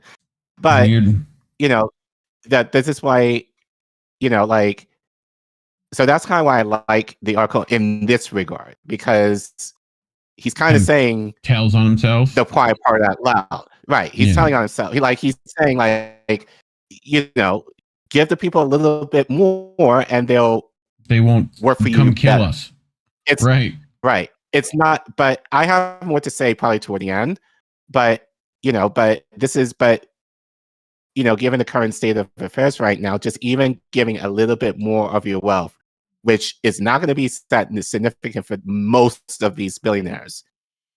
They rather hold on to the little that they're going to lose than to actually do something that would actually elevate people a little better. But yes, but it's still the idea of exploitation for it all. That's the issue with democratic socialism, which is why it of itself is dog shit. It's still playing under capitalism's rules. But anyway, capitalists and Wall Street should embrace the mild reforms proposed by Mamdani as a quick and simple way to diffuse explosive venting and solidify long-term support for free markets. This is what Otto von Bismarck did in 1883. With the German economy in freefall, Bismarck adopted a masterful plan for universal health care and a social security system to counter the threatening demands of a growing socialist party. His tactic was simple: beat the Marxists at their own game. After his reforms, the German economy prospered for decades to come. The socialism of Mamdani is a pragmatic belief that the government should deliver a slightly broader range of basic public services, such as transportation, housing, healthcare, and education, at a significantly reduced cost or for free. Not very different from FDR's reforms in the 1930s. Polls show that 70% of Americans support Medicare for all, and 74% support a wealth tax. These are not such radical ideas. The government already provides many services to the public, including roads, schools, fire departments, police, courts, libraries, and the legal system. The democratic socialism of Mamdani just carries these public services a bit further. To confront changes that he's experienced in anti-police, Mamdani is expected to appoint experienced bureaucrat controller Brad Lambert as deputy mayor and retain widely respected and experienced Jessica Tisch as police. And we're gonna, and we got more to say about at least Tisch. Yeah, this is terrible. This is not bad. Terrible ScheerPost. Why are you promoting this? What are you doing? Moderate tempering of the excesses on unfettered capitalism is not a new phenomenon. It has happened in regular cycles in American history. It has created, for the majority, the American dream, a widely shared prosperity, and the most vibrant economy the world has ever known. So again, you're right, it's dog shit, but I only read it mostly for that one part. It's the idea of like, it's the idea of like, give the people a little bit more so that they're able to work, which I think he kind of hit the nail on the head in terms of why Mamdani is so dangerous. Yeah. Because it's more reform, It's not liberation. And that's what people need to understand. And we need to have someone who can actually speak into like what liberation means versus these reforms. And I think this is the mistake that even in our space people are making. Is like the little perks are not meant to free you. They only meant for you to work harder. That you're not going to suffer while you work for these same people that will still exploit you. And speaking of exploiting, like talks about Jessica Tisch. Like Tisch works with the ADL directly to crack down on anti-genocide protests, smears them as evil terrorist anti-Semites. She also praised the brutal police assault on Columbia students. So, and who is the other person he was talking about? Brad Lander. I'm sure also just as fucking dog shit. Like, right. But, you know, and he's wanting to, we'll get into it in a minute, but, you know, capitulate with his, you know, he's flip-flopped on his anti-police stance or whatever. Like, that's not a good thing. Like, no offense, you know. Right. But I do have a couple more slides for the article. At the turn of the last century, 1870 to 1890, during a similar period of economic transformation from agricultural to industrial, the excesses of the Gilded Age and the growing inequity gave rise to populist anarchists, and socialist insurgencies. Republican President Teddy Roosevelt realized that tinkering continually with capitalism is the best way to prevent it. Roosevelt came up with this. Roosevelt came up with a square deal to break up the monopolist trust and created decent living conditions for millions of new factory workers. He also proposed a ban on corporate political contributions, an income tax, and an inheritance tax. Likewise, during the Great Depression of the 1930s, a period of economic misery, FDR funded millions of government jobs and numerous social programs by raising the top income tax rate to 75%. Roosevelt, called a traitor to his capitalist class, defended his actions as a pragmatic response to widespread wretchedness and hardship of the times. Reformation to preserve is a slogan he borrowed from the British politician Thomas Macaulay. Yeah. If we continue as we have been, the relentless self-reinforcing arc of unfettered capitalism, globalization, transformative technologies, and excess wealth will continue to explode exponentially and inevitably prolong downward mobility for the middle class. There you go. Keep going. There you go. I got it. Thank you. Democracy and free market capitalism cannot survive such inequality. Every dominant civilization believes in hubris that is in the last and best stage of human development, and that it will endure forever. This is a fantasy. Advanced societies collapse with bewildering speed. The Mongols, the Greeks, the Romans, the Chinese, the Mayans, the Incas, and the Soviet communists. Our democratic free market system lasting a mere 300 years is a blip in human history, an anomaly. It will not survive if it does not deliver the goods to the majority of people. Most people don't care all that much about the niceties of political ideology. They care about what's in it for them. The Occupy Wall Street protesters of a few years ago and the middle-class blue-collar workers who delivered Trump the presidency are strikingly similar. Both groups feel they are being shafted. Strongman populism is all too often replaces democracies and free markets in times of extreme inequity, as FDR told us. Authoritarian rulers justify their contempt for liberal niceties by claiming they represent the people against corrupt and out-of-touch economic and political elites when fairness about who gets what breaks down. So free market capitalists who want this system to survive should welcome a touch of democratic socialism and greater economic equality. It is the inclusive, pragmatic bargain, a necessary step at a relatively low price to keep the core values of capitalism thriving. So, yes, throw up, but true. I argue. Like again, it's not about liberation. It's give the people a little bit more so that they'll be seemingly happier that they'll work for us more and work under better conditions for us. That's it. Well, it's not the idea of,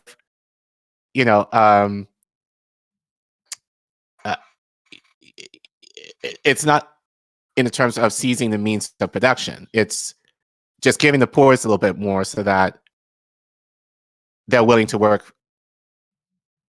Yeah, better. Which I think my issue with it is under the assumption that he is what this guy thinks he is, which we're about to show how he's not. Even the oh, well, we could do this and, Democrats, yeah, but he's not that. Just like Obama wasn't that. Right. Just like, Right, but that's the thing that I think, and thinking about it this morning, this is what I think is getting me kind of riled up about, because people are not seeing that.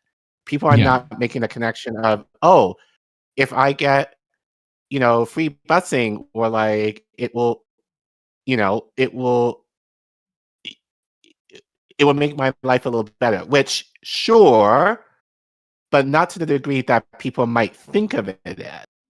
And that's I don't the even problem. think It's that. not the idea. Sorry to burst It's y'all's not the bubble, but you know what? It's I'm not not the sorry idea- either. How many times you gotta fucking tell these people? Over and over, the same playbook is gonna be used against you over and over. We told you he was AOCIA 2.0. We said he was Obama 2.0. Y'all, look, Obama advisor, right in the middle of his fucking cabinet. And there's more. There's a whole bunch more. Attempts to police the language of Palestinians since winning the primary with a large amount of support coming due to his pro-Palestinian stances. He is now walking back his positions with politician answers and seeks to discourage the use of chants to appease Zionists. However, these kinds of retreats in favor of Zionist supporters of genocide will never be enough and will not stop their attacks, right? And he was talking about how globalized the Intifada isn't something he believes in or whatever. And, protesters shouldn't use the language, right? Mamdani really went on MSNBC to police the Palestinian movement, but has absolutely nothing to say about the offense Israel is committing in Gaza, nor the fact that Israel just illegally bombed a flotilla. As far as sellouts go, he's giving even AOC a run for her money. So, all the ones who've been paying attention, who've been part of these movements, those same people that were at Occupy Wall Street, been here before, they fucking get this shit. Just a thought, Zohran Mamdani is not a threat to power, nor is he a socialist. He is a Nepo baby, born and raised in the same private schools and exclusive clubs as the rest of those in power. He's funded by the Rockefellers and will be installed to implement reset goals in New York City. Right? Mint Press News. Democratic New York Mayor candidate Zohran Mamdani has once again gone out of his way to distance himself from the far left by attacking Cuba and Venezuela. Quote, I want to be clear about my position. I believe both Nicolas Maduro and Miguel Diaz-Canel are dictators. Their administrations have stifled free and fair elections, imprisoned political opponents, and suppressed a free and fair press. Venezuela and Cuba are two primary targets of American imperial ambitions in Latin, with the Trump administration directly stating their intentions of regime change in those countries. So he's going right along with the warmongering, manufacturing of consent, clearly, right? Here he is with Bernie Sanders, and the co-opt is complete, just as we predicted it would be. Time to mute the word Mamdani so this DNC propaganda won't be in our feeds anymore, right?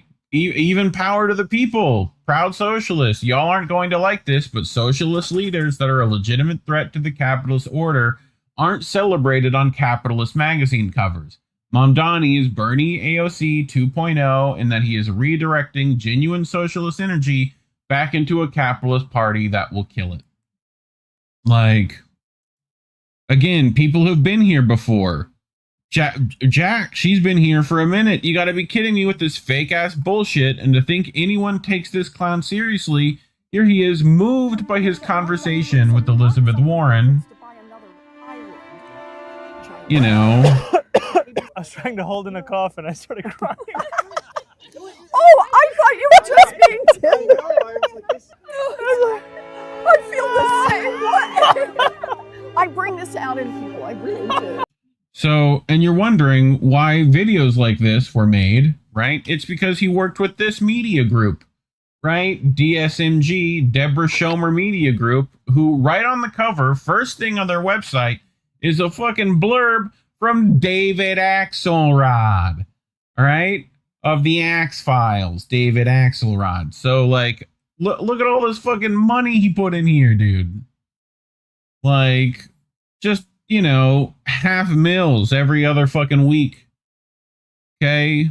Like, here he is, Sabby Sab, Zohran Mamdani meeting with Jamie Dimon is a terrible sign. Dimon is a billionaire who's the CEO of JP Morgan.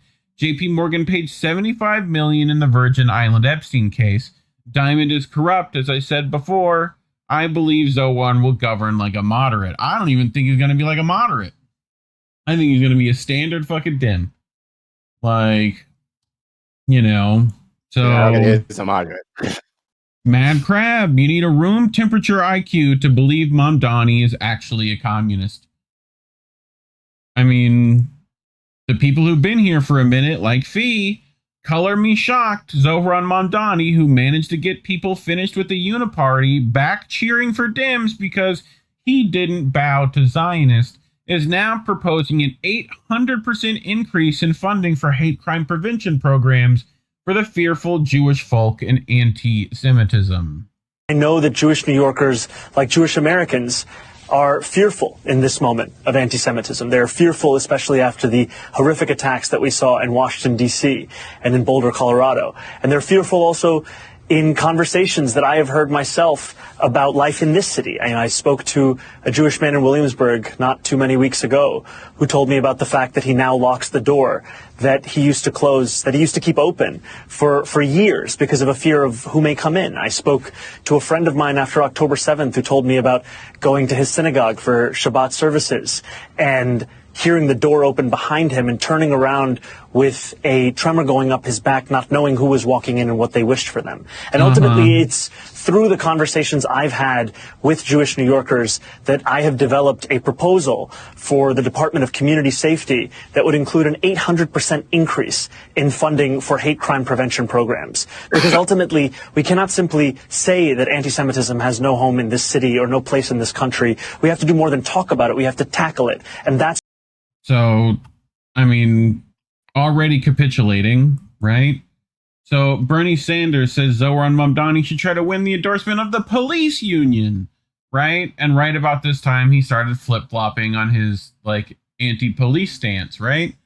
Mamdani is going to likely be running the nation's largest police department, and for all his faults, Mayor Eric Adams is overseeing crime going down. Look, you were a mayor. What does Mamdani need to not let crime, which is admittedly somewhat out of the mayor's control, create a national vulnerability for the left?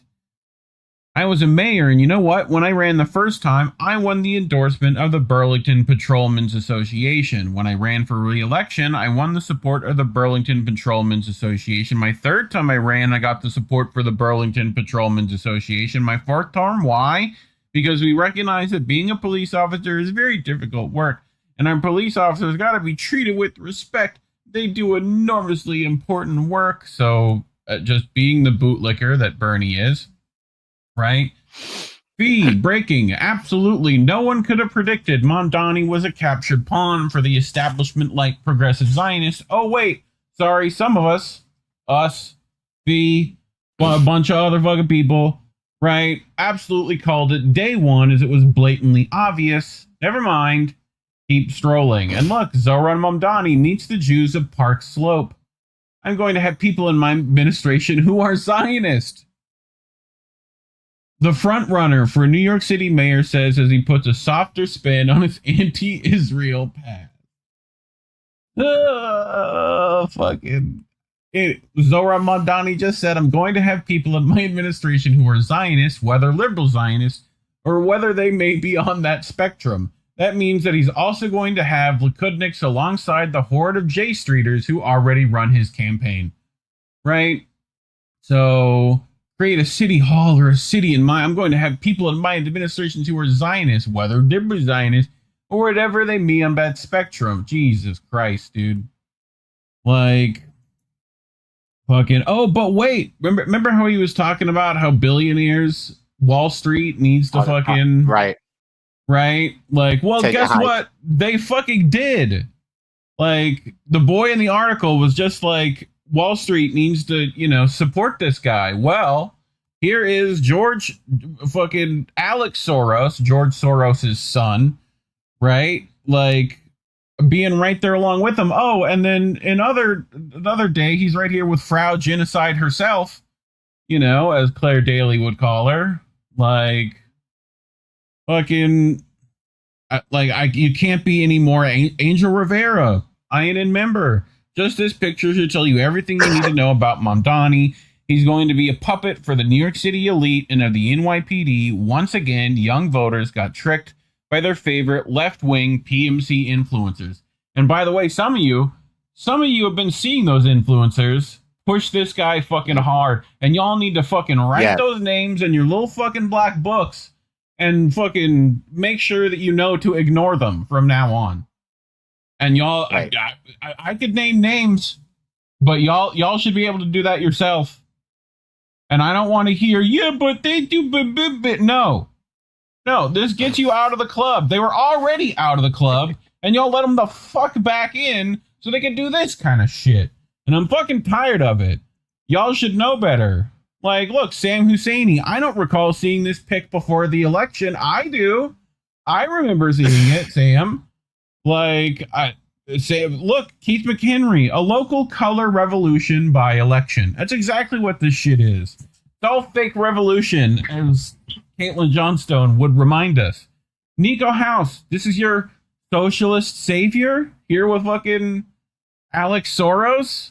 Like, this Alex Soros, by the way, this needed to be said. Israel is not committing genocide in Gaza. That's the motherfucker. This guy right here, this one with this guy that is supposedly the big fucking Palestinian win. He's fucking glad handing this guy.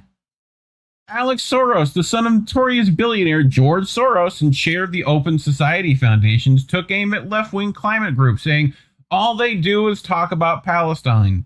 In an interview with New York Magazine in which he detailed his plans to fund efforts to foil the Trump administration's agenda, Soros expressed his frustration with the leftist environmentalist group Sunrise Movement, which is heavily funded by Soros-backed organizations, just in case y'all forgot that shit. What the hell do they do, by the way? Soros, who is Jewish, complained, we gave them money, and now all they do is talk about Palestine. It's ridiculous. That's who you're glad-handing. This is the babies you're kissing. Billionaire George Soros, father of Alex Soros, donates $1 million to J Street. Okay? This is who you're fucking dealing with. This is the fucking shit you capitulate to get into office. They do not let people who are going to challenge power into power. They don't fucking do that. Right? Look at all the people this guy's meeting with. There's fucking Nancy. There's Joe, Obama, Cam, Kamala, fucking Gavin. Right. I mean, fucking Chucky the Shoom. Like, for those who are genuinely curious about what this picture of Mamdani and Soros means from a practical fundraising standpoint, here you go. Nico bringing some receipts. Sam Antar's breakthrough, charitable to political conversion. Antar's investigation, built on years of IRS from 990 analysis and 9 separate whistleblower submissions, traces more than $13 million in financial flows from George Soros' foundation to promote open society into Bend the Ark, a Jewish partnership for justice, the charitable arm of Bend the Ark. From there, the money moves into Bend the Ark, a Jewish Action 501c, the political advocacy arm where Alex Soros, George Soros' son, serves as founding chair. Both organizations share the same CEO, the same address, and even cost-sharing agreements for staff, creating what Antar described as the revolving door of charitable dollars dressed up as political independence. This is what you're dealing with. The Mamdani psyop hinges on convincing the gullible, right, he's a radical communist jihadist who will impose Shakira law, and the shit liberals, he's a social democrat who will bring feel-good changes for yuppies and underpaid millennials in New York City. The truth is, he's neither, but simply, put simply, they're to keep the two sides fighting over a character that doesn't exist. He's not going to better the lives of New Yorkers. He's not going to take on Zionism. He's talking about anti-Semitism, for fuck's sake. He's certainly no communist, nor is he even remotely a threat to the establishment. His election is of zero significance to Palestinians or U.S. imperialism, to which he will simply add a better flavor for USians. But let's be real that all 80% of Americans care about anyway. They don't really give a fuck about the world beyond their slogans. On the contrary, he's rather part of the elite, beyond Soros, which is an obvious indicator that will continue to divide the masses to fight over a fake poser, just like Obama and AOCIA, etc., all of whom are not anti-establishment, but a progressive rebranding of it, necessary to dupe the idiot left into trying reformist politics for the 2,929,049 times. Okay? And continue to fail, and also necessary to alienate the entire country away from any actual anti-establishment organization by convincing the idiot right he's an Islamic commie. It's absolutely insane to watch this from across the world, to watch exactly how none of the so-called progressive podcasters have moved an inch towards intelligence, amen, be it for money or clout, and the right just eat whatever red meat is thrown at them, even if it's fake.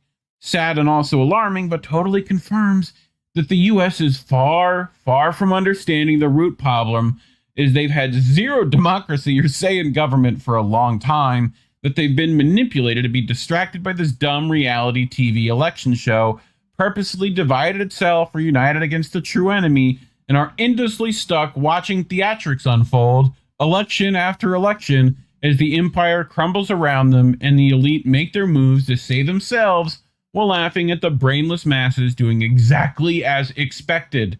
But this is your own doing. You play into the game, and it will continue to play until you stop. Like David Miller, it is remarkable how utterly delusional so many people still are about naked chancers like Mamdani.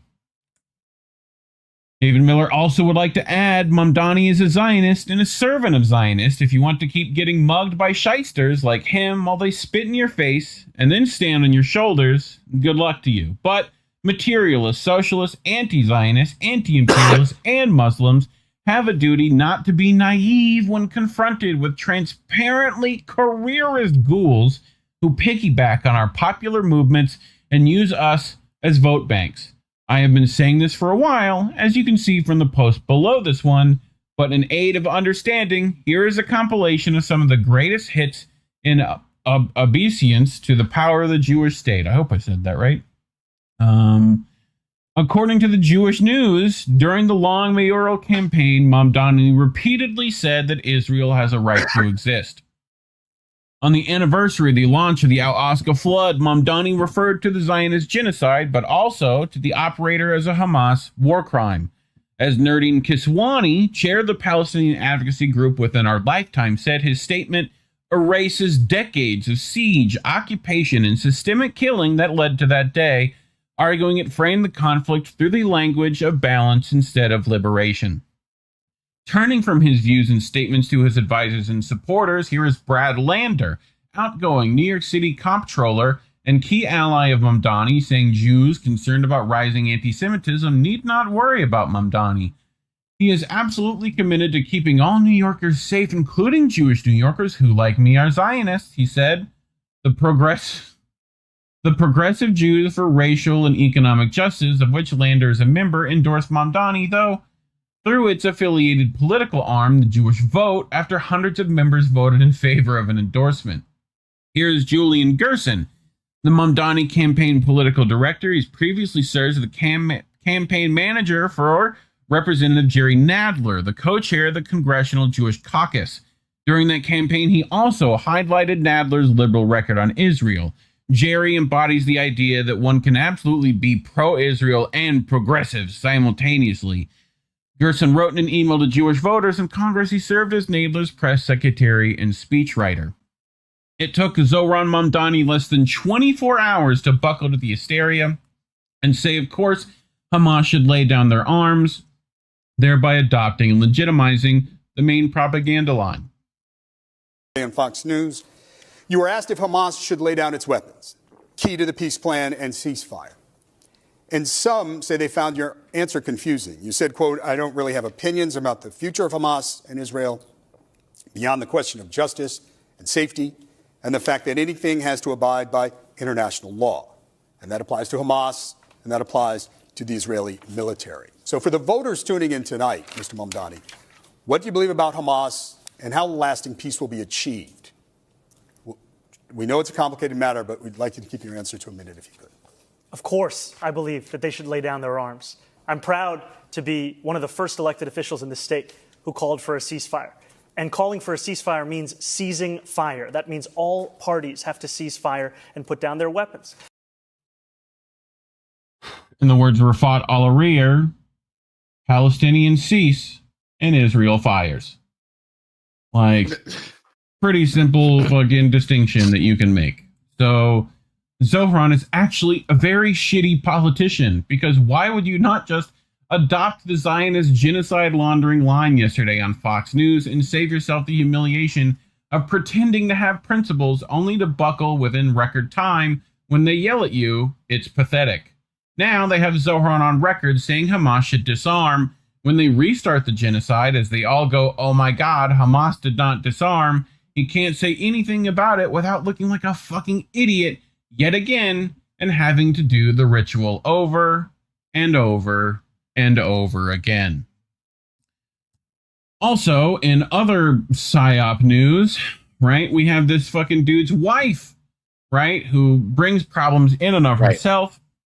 We don't like to always be the liberal party poopers, say Free Palestine TV, but another indicator that Zohran Mamdani is controlled opposition beyond his support for the existence of Israel is the fact he is married to Syrian artist Rama Douaji, who campaigned against the Syrian government for a decade and has been silent since the Wahhabi death squads took over the country and gone on a rampage of massacres against all minorities and opposition. Go check out Vanessa Beeley's reporting on the subject and get you learnt. Over here we have Abdullah, right? Rama Douaji, wife of New York City Mayor Zohran Mamdani, of Syrian origin, born in the state of Texas, lived a period of her life with her family in Dubai, master degree in illustration and design, held her engagement party to said Mamdani in Dubai. Didn't we just fucking yell at people for going to Dubai?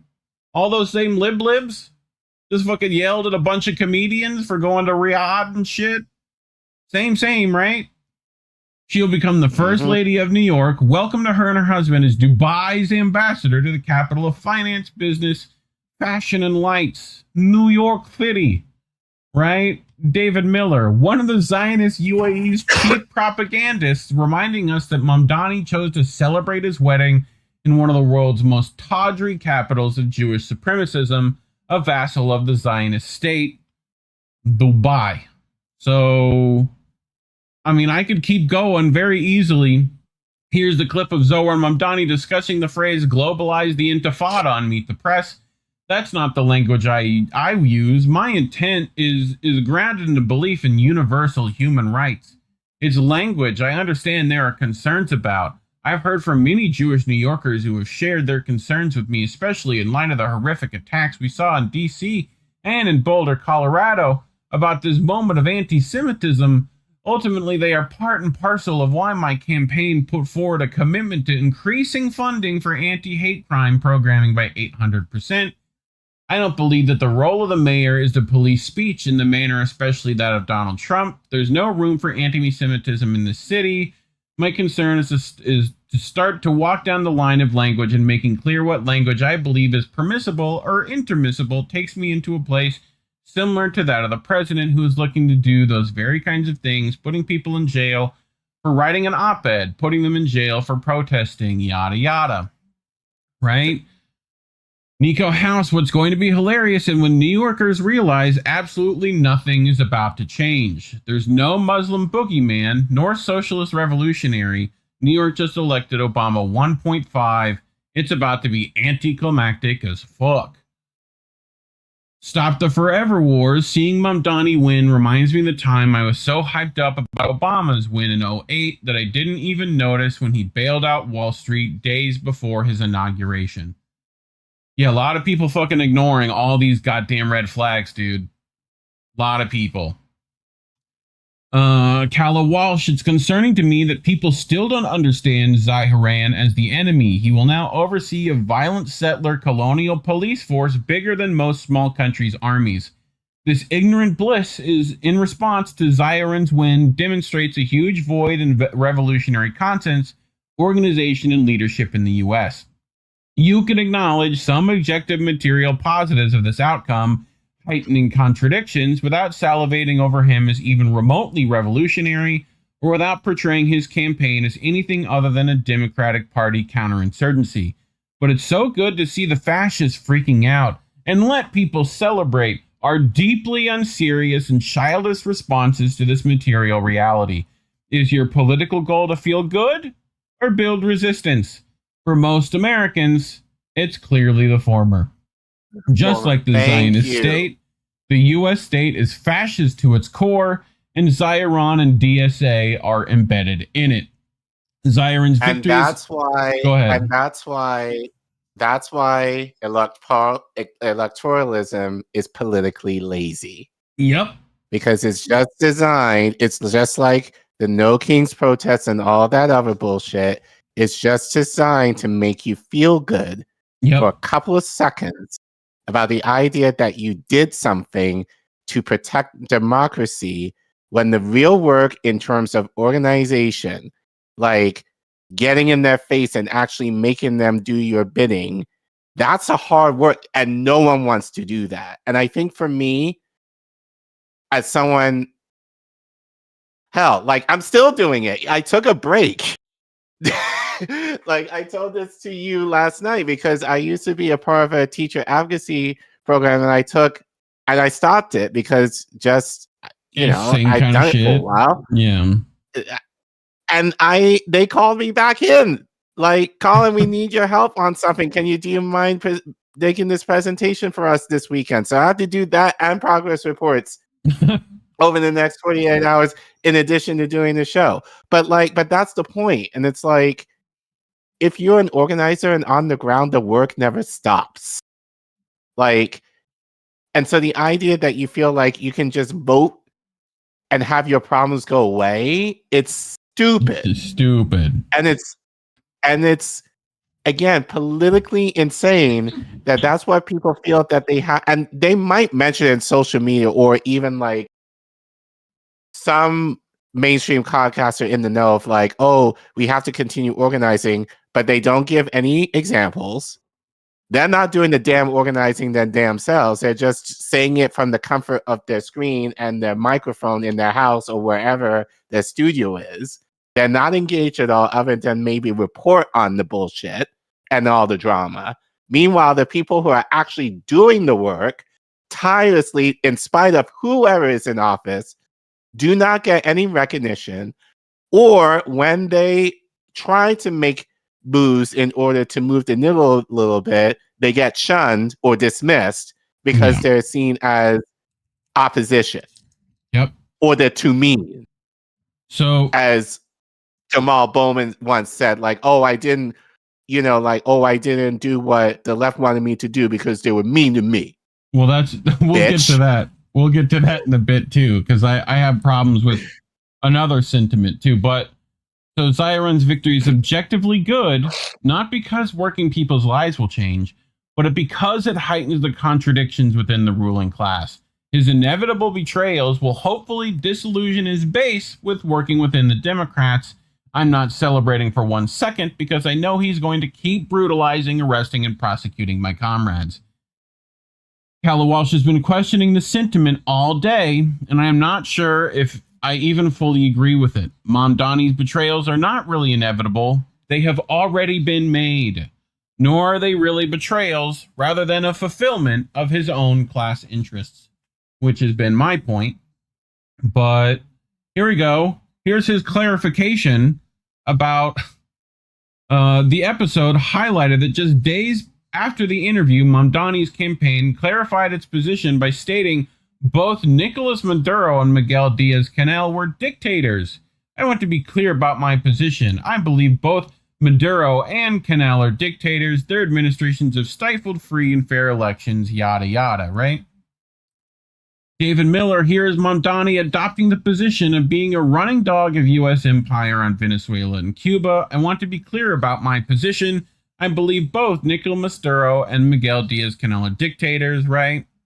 Mamdani stated Venezuela and Cuba are the two primary targets of American imperial ambitions in Latin America, with the Trump administration directly stating their intentions of regime change in these countries. Oh wait, but Reef, Yeah. didn't I have a question? Didn't he at some type of interview when he was asked about Israel, he was like, "Why should I care about Israel? I'm the mayor of New York."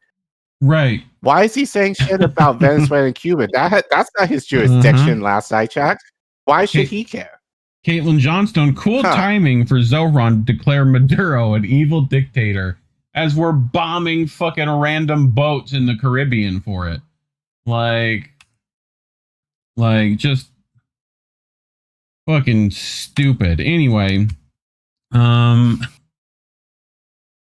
and here's his October 7th statements, right? Hamas carried out horrific war crimes, yada yada. Danny Haifong, Zohran Mamdani called Venezuela and Cuba dictatorships, condemned U.S. sanctions on war crimes against these countries. Zohran is now dog-whistling the Zionists by condemning Hamas before mentioning a word on Israel's U.S. extermination campaign against Palestine. DNC grooming at work. Zionists freak out about everything. But it's good to see Zionists feel threatened is a deeply unserious excuse to celebrate the Democrats who have committed a Holocaust before our own eyes just because their candidate won, who has done nothing but coddle Zionist feelings. Now that Zohran won, can we finally talk about how his capitulation to Zionist talking points shouldn't be normalized or encouraged in our movements? Winning election doesn't make those concessions any less harmful. And you kind of mentioned these people who are like,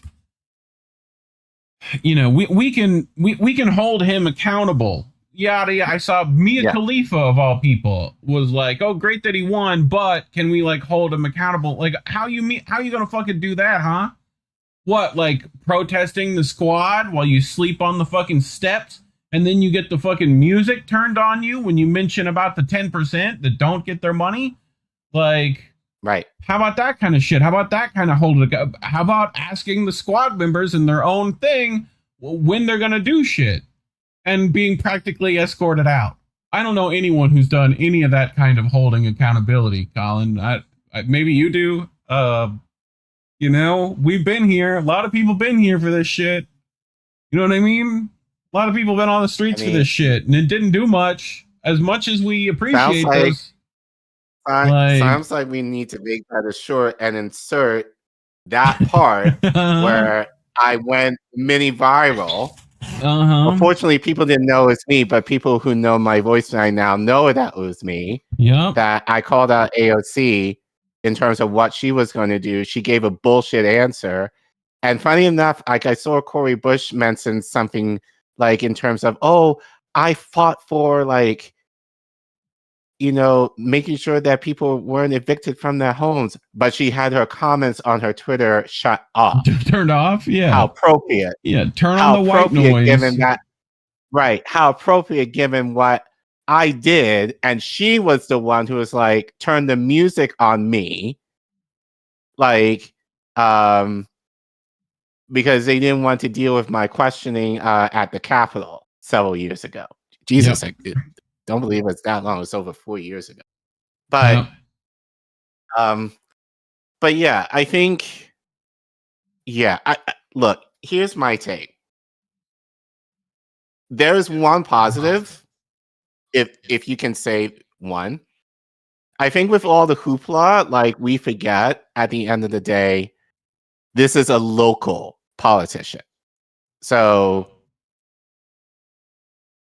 people who are activated in New York, and given this is kind of like my realm, people in New York have the slight advantage to have a little bit more engagement with Mamdani versus if he were like governor, like governor, or like any higher position in office. So there is some potential that you're able to kind of break through with Mamdani when he messes up, because you know he's going to. But look, for me personally, again, and it's a lot of my liberal friends, most of them are liberal, who are excited. I get it. But I'm not sure if you have the Kwame Ture clip. It's coming up. Piped in. Okay. But it's the idea of like voting and thinking you're just your hands and done is political malpractice. Yeah. Keith McKinley here. You can't eat politicians or their political parties. Like, voting on those one days ain't gonna do shit. Like, people are so starved for radical change, they think that victories of the ruling class are the victories of the masses. Like, we want hope and change. We haven't fucking got it. And this is what's crazy, dude. This is his first day, by the way. This happened today, 8 hours ago, right? He not first day yet, formally, but yes, you know, right. As mayor, day after voting, right? Like, disgusting, heartbreaking act of anti-Semitism, and has no place in our beautiful city as mayor, right? There was a swastika on a window or whatever, and we all know who fucking paints those things on windows. We know it's not any of the fucking actual Palestine supporters, by the way. Tends to be the fucking same people who, like, we know who the fucking shit is. So, oh, you really cannot be serious. First thing Zohran posts, subtly is not one of your skills, is it, Chabad Lubavitch? Like, David Miller, at least his fellow Zionist Sadiq Khan, waited to step into office on his first day as mayor of London before dancing on the graves of Palestinians by having a photo shoot with Britain's chief rabbi and the Netanyahu advisor Mark Regev. Mamdani is showing who he works for even before he gets in the door, an awful Zionist charlatan. Right? Speaking of Kwame, you were asking, saw what Mamdani recently said about Nicolas Maduro, and it reminded me of this Kwame Ture quote. So, you have to criticize liberals because they represent the liaison between both groups, between the oppressed and the oppressor. The liberal tries to become an arbitrator, but he is incapable of solving the problems. He promises the oppressor that he can keep the oppressed under control, that he will stop them from becoming illegal. In this case, illegal means violent. At the same time, he will promise the oppressed that he will be able to alleviate their suffering in due time. In whose due time? How much time do you want? Right. How much time do you want for your progress? Was it? In the words of James Baldwin. Right, Baldwin's quote, right? Like, exactly. Mm-hmm. So, and you wanted me to bring this. Speaking of liberal podcasters, right? This is Blakely, right? Calling out the liberal Zionist answer during his struggle session with Al Sharpton, where he talked about the, globalize the intifada nonsense, right? So, meanwhile, Blockley 2 weeks ago, I never said I won't ever vote for Democrats again. I voted for Zohran Mamdani and will again in November. I don't have an ideological commitment against voting for Democrats. And I'm just reading her own words. Like, 99% of them are too committed to genocide and being Republican light. But I lived in Maine. I might vote for Graham Plattner. I am not anti-electoral. I just didn't vote for any of the federal candidates this last election because of the That's the fucking problem. That's the problem. Oh, look. Blockley still supports Mamdani. Yup. Yep. That was the problem The all voting was still along. within the party. Yep. Supporting politicians is the problem, especially ones with a D next to their name. Electoralism is a fool's errand.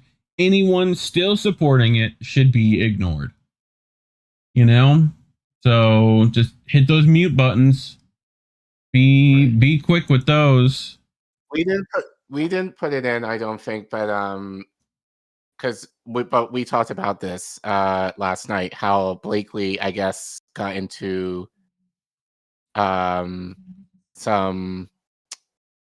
event, I guess, yesterday, and sorry, want to be respectful, they asked him, for people who are sick of electoralism, what should they do? Essentially, is what they asked, and Zohran gave a dog shit answer. He's just basically like, "Oh, the work." Basically, what I will just say to you would say, "Vote harder." Essentially, is what he said.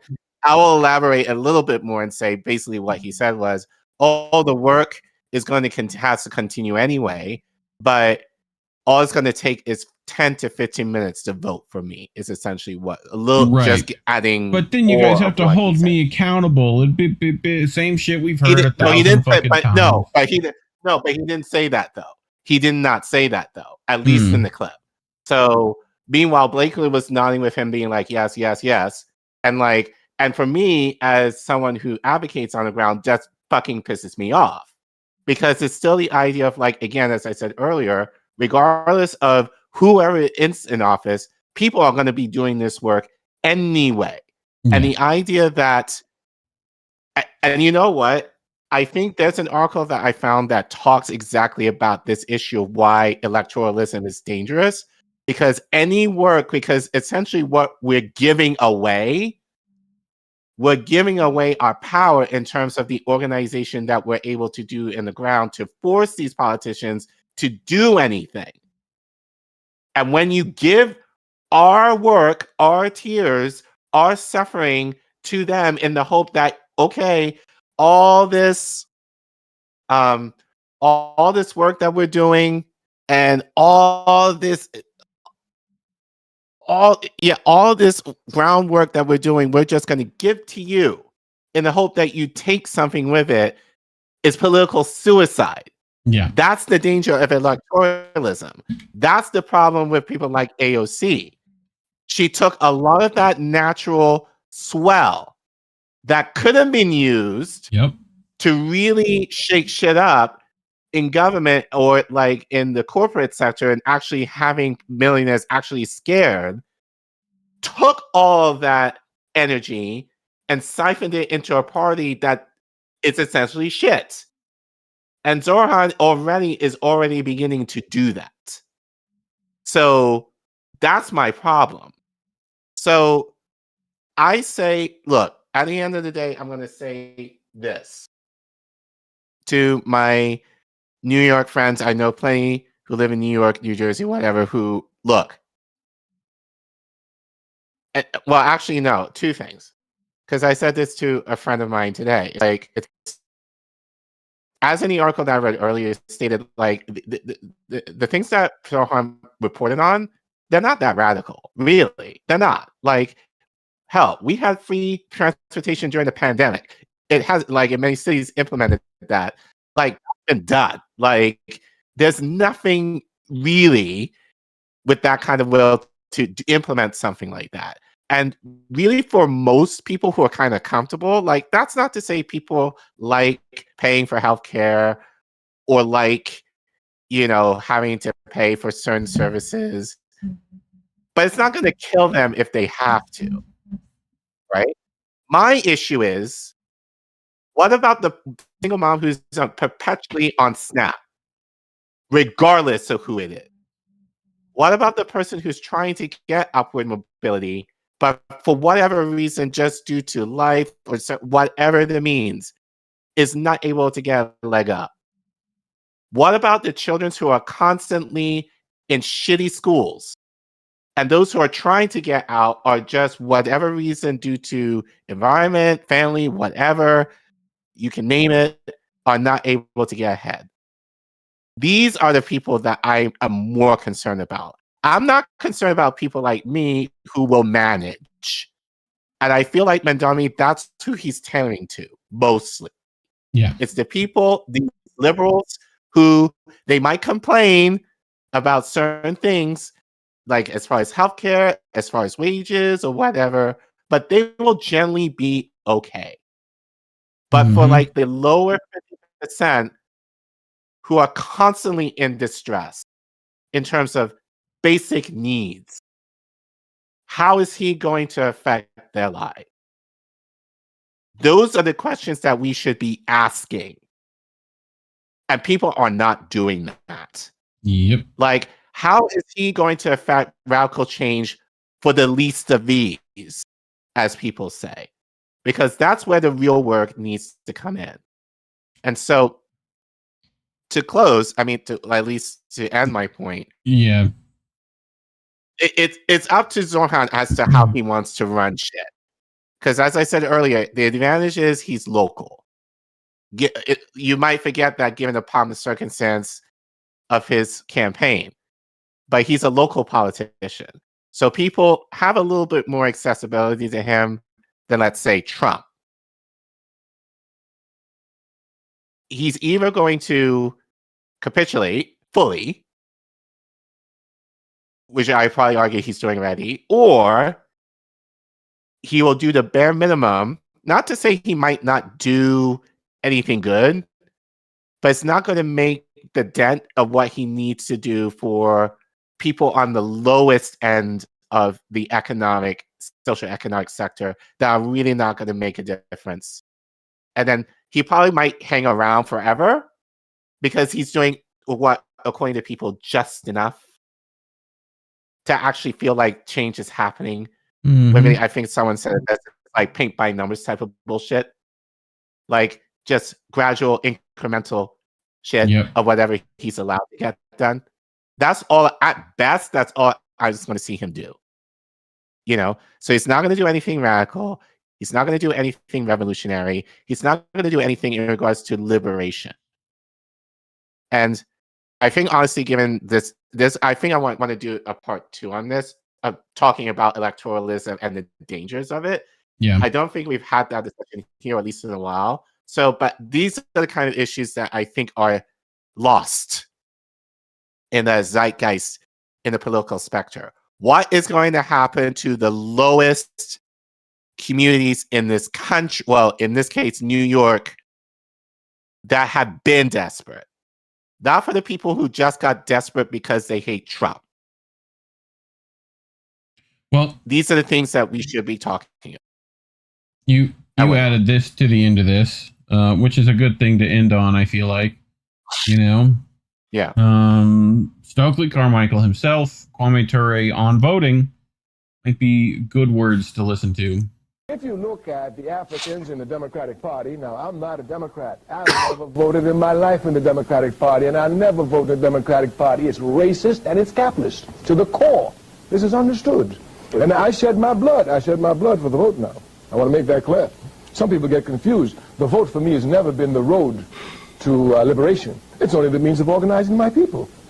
I know that. I was a young man in Harlem when they disbarred Adam Clayton Powell. Harlem had no representation. We continued to eat and sleep and take drugs and continue life just like always when Julian Bond was elected, when we were young and snick in Atlanta, Georgia, and they refused to see him because of his position against the war in Vietnam. The Africans in that area, his congressional district, continued life just as we've not been having any mayors, and we've been having life, and even with the mayors now, the quality of life has not improved at all. So I've known the vote is never what? You vote for once in 4 years, and that's your political responsibility? That's the height of bourgeois propaganda, making the people politically irresponsible, thinking their irresponsibility is limited to a one-day vote. But politics is every day of every minute. You have to be aware of what's going on, not voting on one day. So the vote has never meant anything. So I'm not a Democrat. But one thing is clear. Jesse Jackson, undeniably, has done more for the Democratic Party than any other African in this country. This is an objective fact. More than Ron Brown, certainly. More than... Which I feel like even this is like I don't know when this was filmed, but, you know, I feel like if you asked Ture now, he'd be like, yeah, fuck all of it. You know? Fuck all of them. Like, so, you know, I think he was a little bit, like, hopeful. There, but, right, and generous, and, like, you know, and trying to, like, weigh his words carefully. Because I think what he really wants to say is, like, what, who is it? Dubois. Right? About like why he doesn't vote, you know? So, which we've covered on this show before as well. So, you know, but yeah. So, but I think, but no, I think we're doing political suicide. And I think what kills me is that most people don't know. And we've been propagandized the idea of just voting and place our hopes in these people, and it's like I'm not hoping for things that I need. I'm not only for what I need, for what my neighbor needs.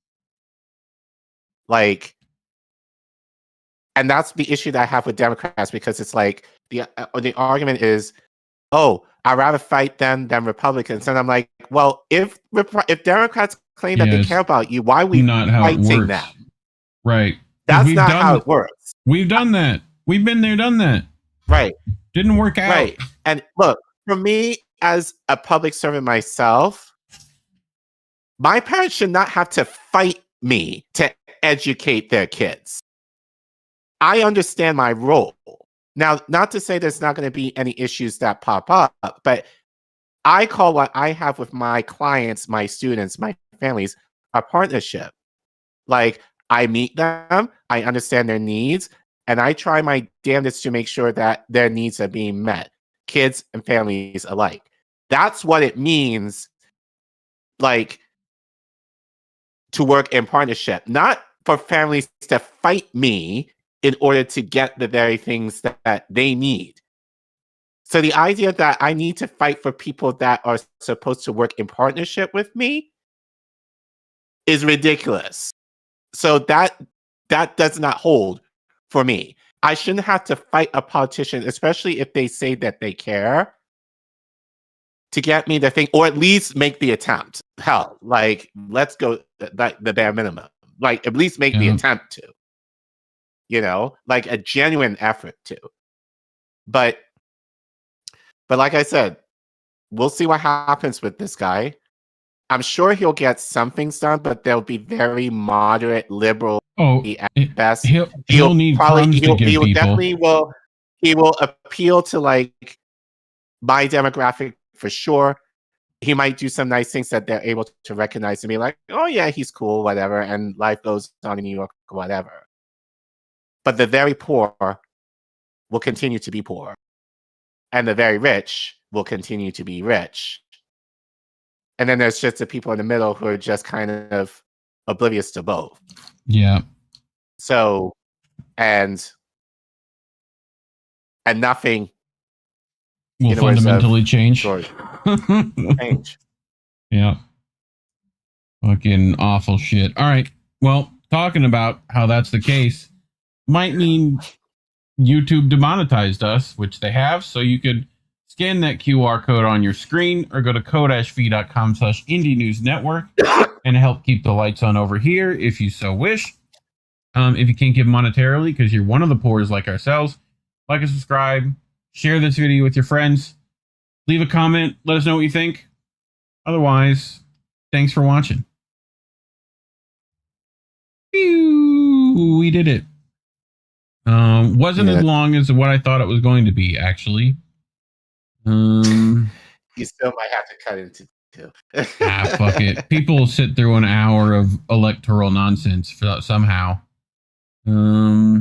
Sure. But anyway, checking in with chat. How you doing, chat? What up, chat? Chat, how you holding up, chat? Deck chairs on the Titanic, Kieran Pine says. Yep.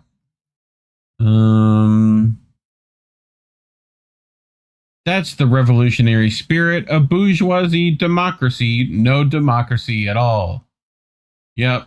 Indy with fuck electoral politics. I'm with you, dog. Yeah, shout out to Indy for leading that charge, at least among us. Like, Topher says, yeah, they were just showing him which overseas account to use. I mean, me and Indy have been paying attention for pretty much close to the same amount of time. So, you know, I think even Jimmy got it right on this one. You know, he was calling that shit out today too. But a few of those podcasters, looking at you, Halper, Rania, even Do Dissonance to some degree, like they were kind of going along with that hype train. Like Rania was actually at the fucking event, like batting her eyelashes at Hassan Piker while he was there. You know? Oh God. So, well, I just say, you know, write the names down in your little book. Make sure you remember. You know? So, and Indy's still insufferable. Yep. He was giving shit about Blockley as well. Yeah, dude. Anyone giving that fucking lady a platform, what the fuck are we doing? You know? So, like, Bree, that's the other one. Like, a lot of people that went to those fucking white weddings with Kyle Kalinske and them, people need to remember that shit. You know? Right. And these are the people who are going to tell you to vote for these people. Watch this time next year. They're going to tell you we need to vote for them. Midterms are coming. Midterms are coming. Imagine, you're going to see more of it. You're going to see more of it. And don't let them fucking rebuild themselves after this one. Like, we got to nail these coffins shut. Like, I'm done with it. People need to catch up. You know? But anyway, all right. Last story this evening, which should be pretty short, but warning, it does mention, you know, sexual assault. So if you're sensitive to those things, I would, you know, flip to a different channel, you know. But if you're not and you want to know what bullshit's been happening, I would stay tuned. But we covered this when it happened, right? About the rape of the Palestinian prisoner caught on tape, as well as we've covered multiple instances of sexual assault at Sid Taiman specifically, right? But this is from Ricky Hale at Council of State Media, who writes, Israel arrests the IDF whistleblower who exposed the rape of the Palestinian prisoner. So a lot of you probably seen this video, right? Where they hold up these shields to block the view of the cameras, right? While, you know, raping a man with, you know, batons. The victim was picked out of a robe, blindfolded and handcuffed men, and led to a corner where masked IDF soldiers used shields to block the view of two security cameras. However, one of the cameras captured just enough of the ensuing crime. The victim was beaten and raped so severely that he required major surgery. The doctor who treated him said he couldn't believe an Israeli prison guard could do such a thing. In a normal country, this would be a huge scandal, but in Israel, people took to the streets to protest the IDF's right to rape. 200 Israelis, including 3 politicians, stormed Sid Taiman and demanded the suspected rapist be released. Many Israelis seemed ready to start a civil war over the right to rape. As a result, authorities backed down, and the rapists appear to be evading justice. Although the case is still before the military court, the rapists are not in prison nor facing any legal restrictions, and the main suspect is now a celebrity in Israel. He gets to go on TV. Look at him, Collin. He's wearing his old yarmulke on the shows. It's nice, right? So we've covered that. 4 of the suspects held a press conference to protest their innocence and demand dismissal of the trial. They wore ski masks to avoid identification and prosecution at the International Criminal Court. Nothing screams innocent like covering your face. Yeah. No one disputes that the rape took place, but Israel Katz calls it a blood libel because libel is when you tell the truth now. Anyone who spreads blood libels against IDF troops is unfit to wear the Army's uniform, Katz said. In a normal society, anyone who exposed institutional rapes would be a hero, but in Israel, they are traitors. You will therefore be unsurprised to hear the Israeli lawyer who admitted leaking the footage has been fired and arrested. It makes you wonder how much similar footage has not been leaked. If the reports from survivors and witnesses are anything to go by, it's quite a lot. A report from the UN Commission of Inquiry found that thousands of Palestinians have been subjected to widespread and systematic abuse, physical and psychological violence, and sexual and gender-based violence, accounting to the war crime against humanity of torture and the war crime of rape and other forms of sexual violence. Israel dismisses the report as anti-Semitism, but please do tell me more about those fabricated mass rapes on October 7th. Israel takes rape so seriously that it has now launched a criminal investigation into the leaks, meaning that there is a very real prospect the whistleblower could face prison rather than the rapists. The whistleblower was the IDF's top lawyer, Major General Yifat Tomer Yerushalmi. Yeah, that's it.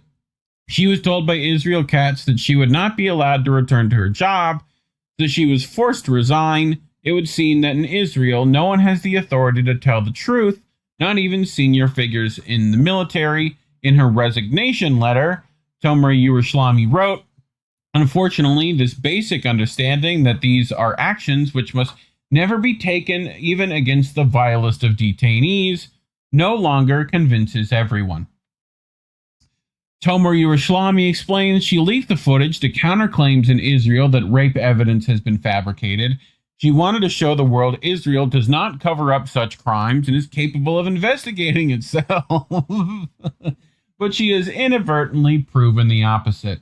The demonic Netanyahu made a televised speech in which he expressed his fury that exposing the rapes caused Israel reputational damage. He said it was the most severe propaganda attack in Israel's history. It's worth remembering Netanyahu is seizing control of social media algorithms to protect Israel from what he calls fake news.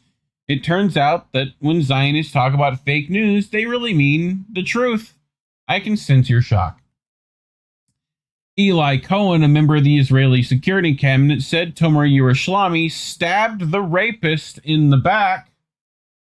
The fucking irony, adding, "We are talking about treason to go against IDF soldiers, reverse duty soldiers that left their homes in order to fight for all of us, to act against them. There is no other word to describe it." Now you can see how ridiculous it is when Western leaders ask Israel to investigate its own war crimes. As far as Israel is concerned, its soldiers are above international law. Every day, more horrific stories of IDF soldiers raping Palestinians emerge. In one instance, soldiers emptied a fire extinguisher inside a man's rectum. In another, a man had his genitals electrocuted and was savaged by dogs. In another, a man had his intestines ruptured. I can go into more graphic detail, but I shall spare you the full picture. Just know that children are not spared from this rape and torture. Again, I must emphasize the only issue in Israel is that you know about these rapes. They don't want the perpetrators to be prosecuted or the victims to have justice. That's what type of society we are dealing with. Israel is currently voting to introduce the death penalty for Palestinian prisoners, including children. It will not be introducing the death penalty for Israelis, and yet another example of Israeli apartheid at work.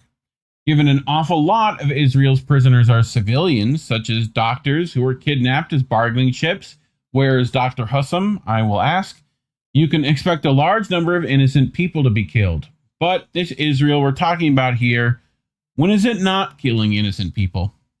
You would hope such a story would at least cause media outcry in the West, but our media is so depraved it has now been playing this down. The BBC can't even say the word rape in its reporting. Even worse, an early version of one article went with the Israeli framing that the real scandal was not the abuse, it was the leak. So, Israeli military's ex-top lawyer arrested, right? So, I mean, they're taking after us for arresting the whistleblowers and not the perpetrators. Given how far-reaching Israel's propaganda efforts are, it's a miracle evidence of this rape ever saw the light of day. It leaves you to wonder how much Palestinian suffering goes unreported, and it highlights the danger of the media blindly reporting Israel's propaganda as fact. Anything Israel claims should automatically assumed to be a lie. Luckily, at our show, it is. Any thoughts, Care Bear? Well,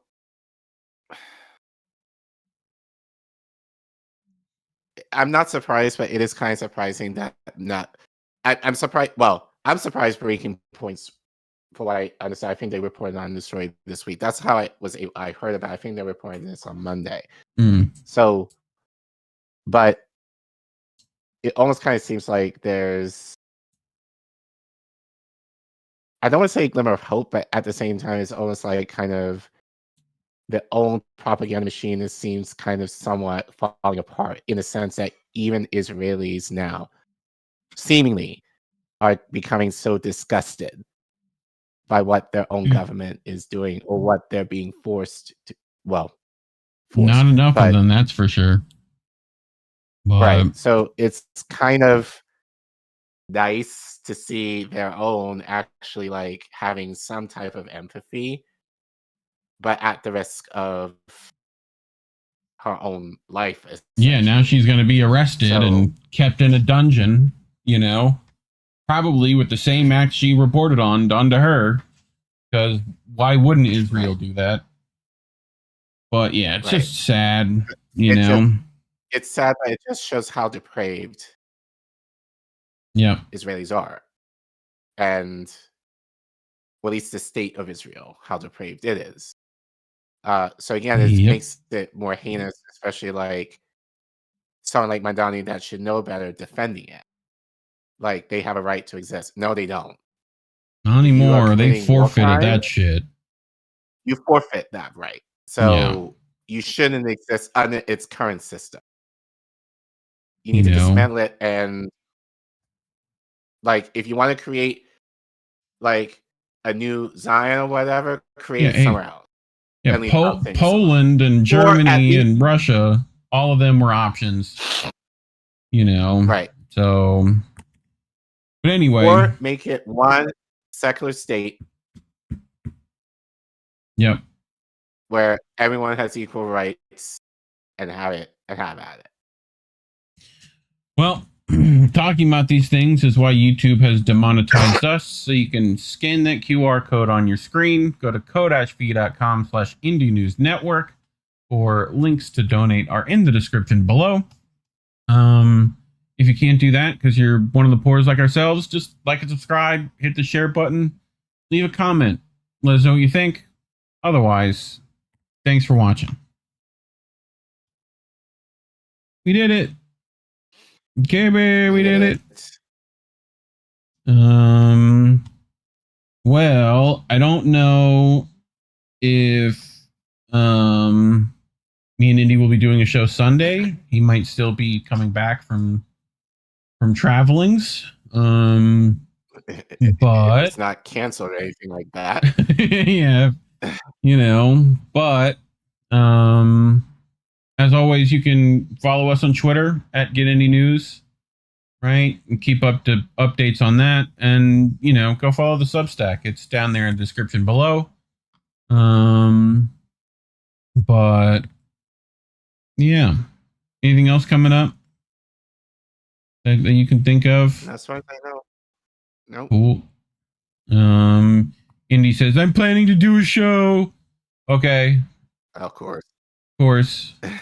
God forbid he doesn't do something. But anyway. All right, fam. Remember, labels are bad. Stay independent. Good night, fam. Have a good week, everyone.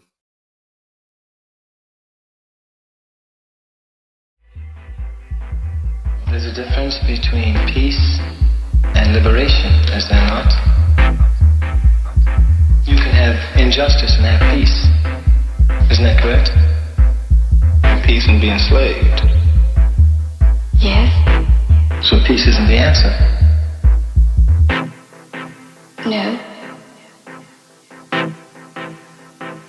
segregationist hands.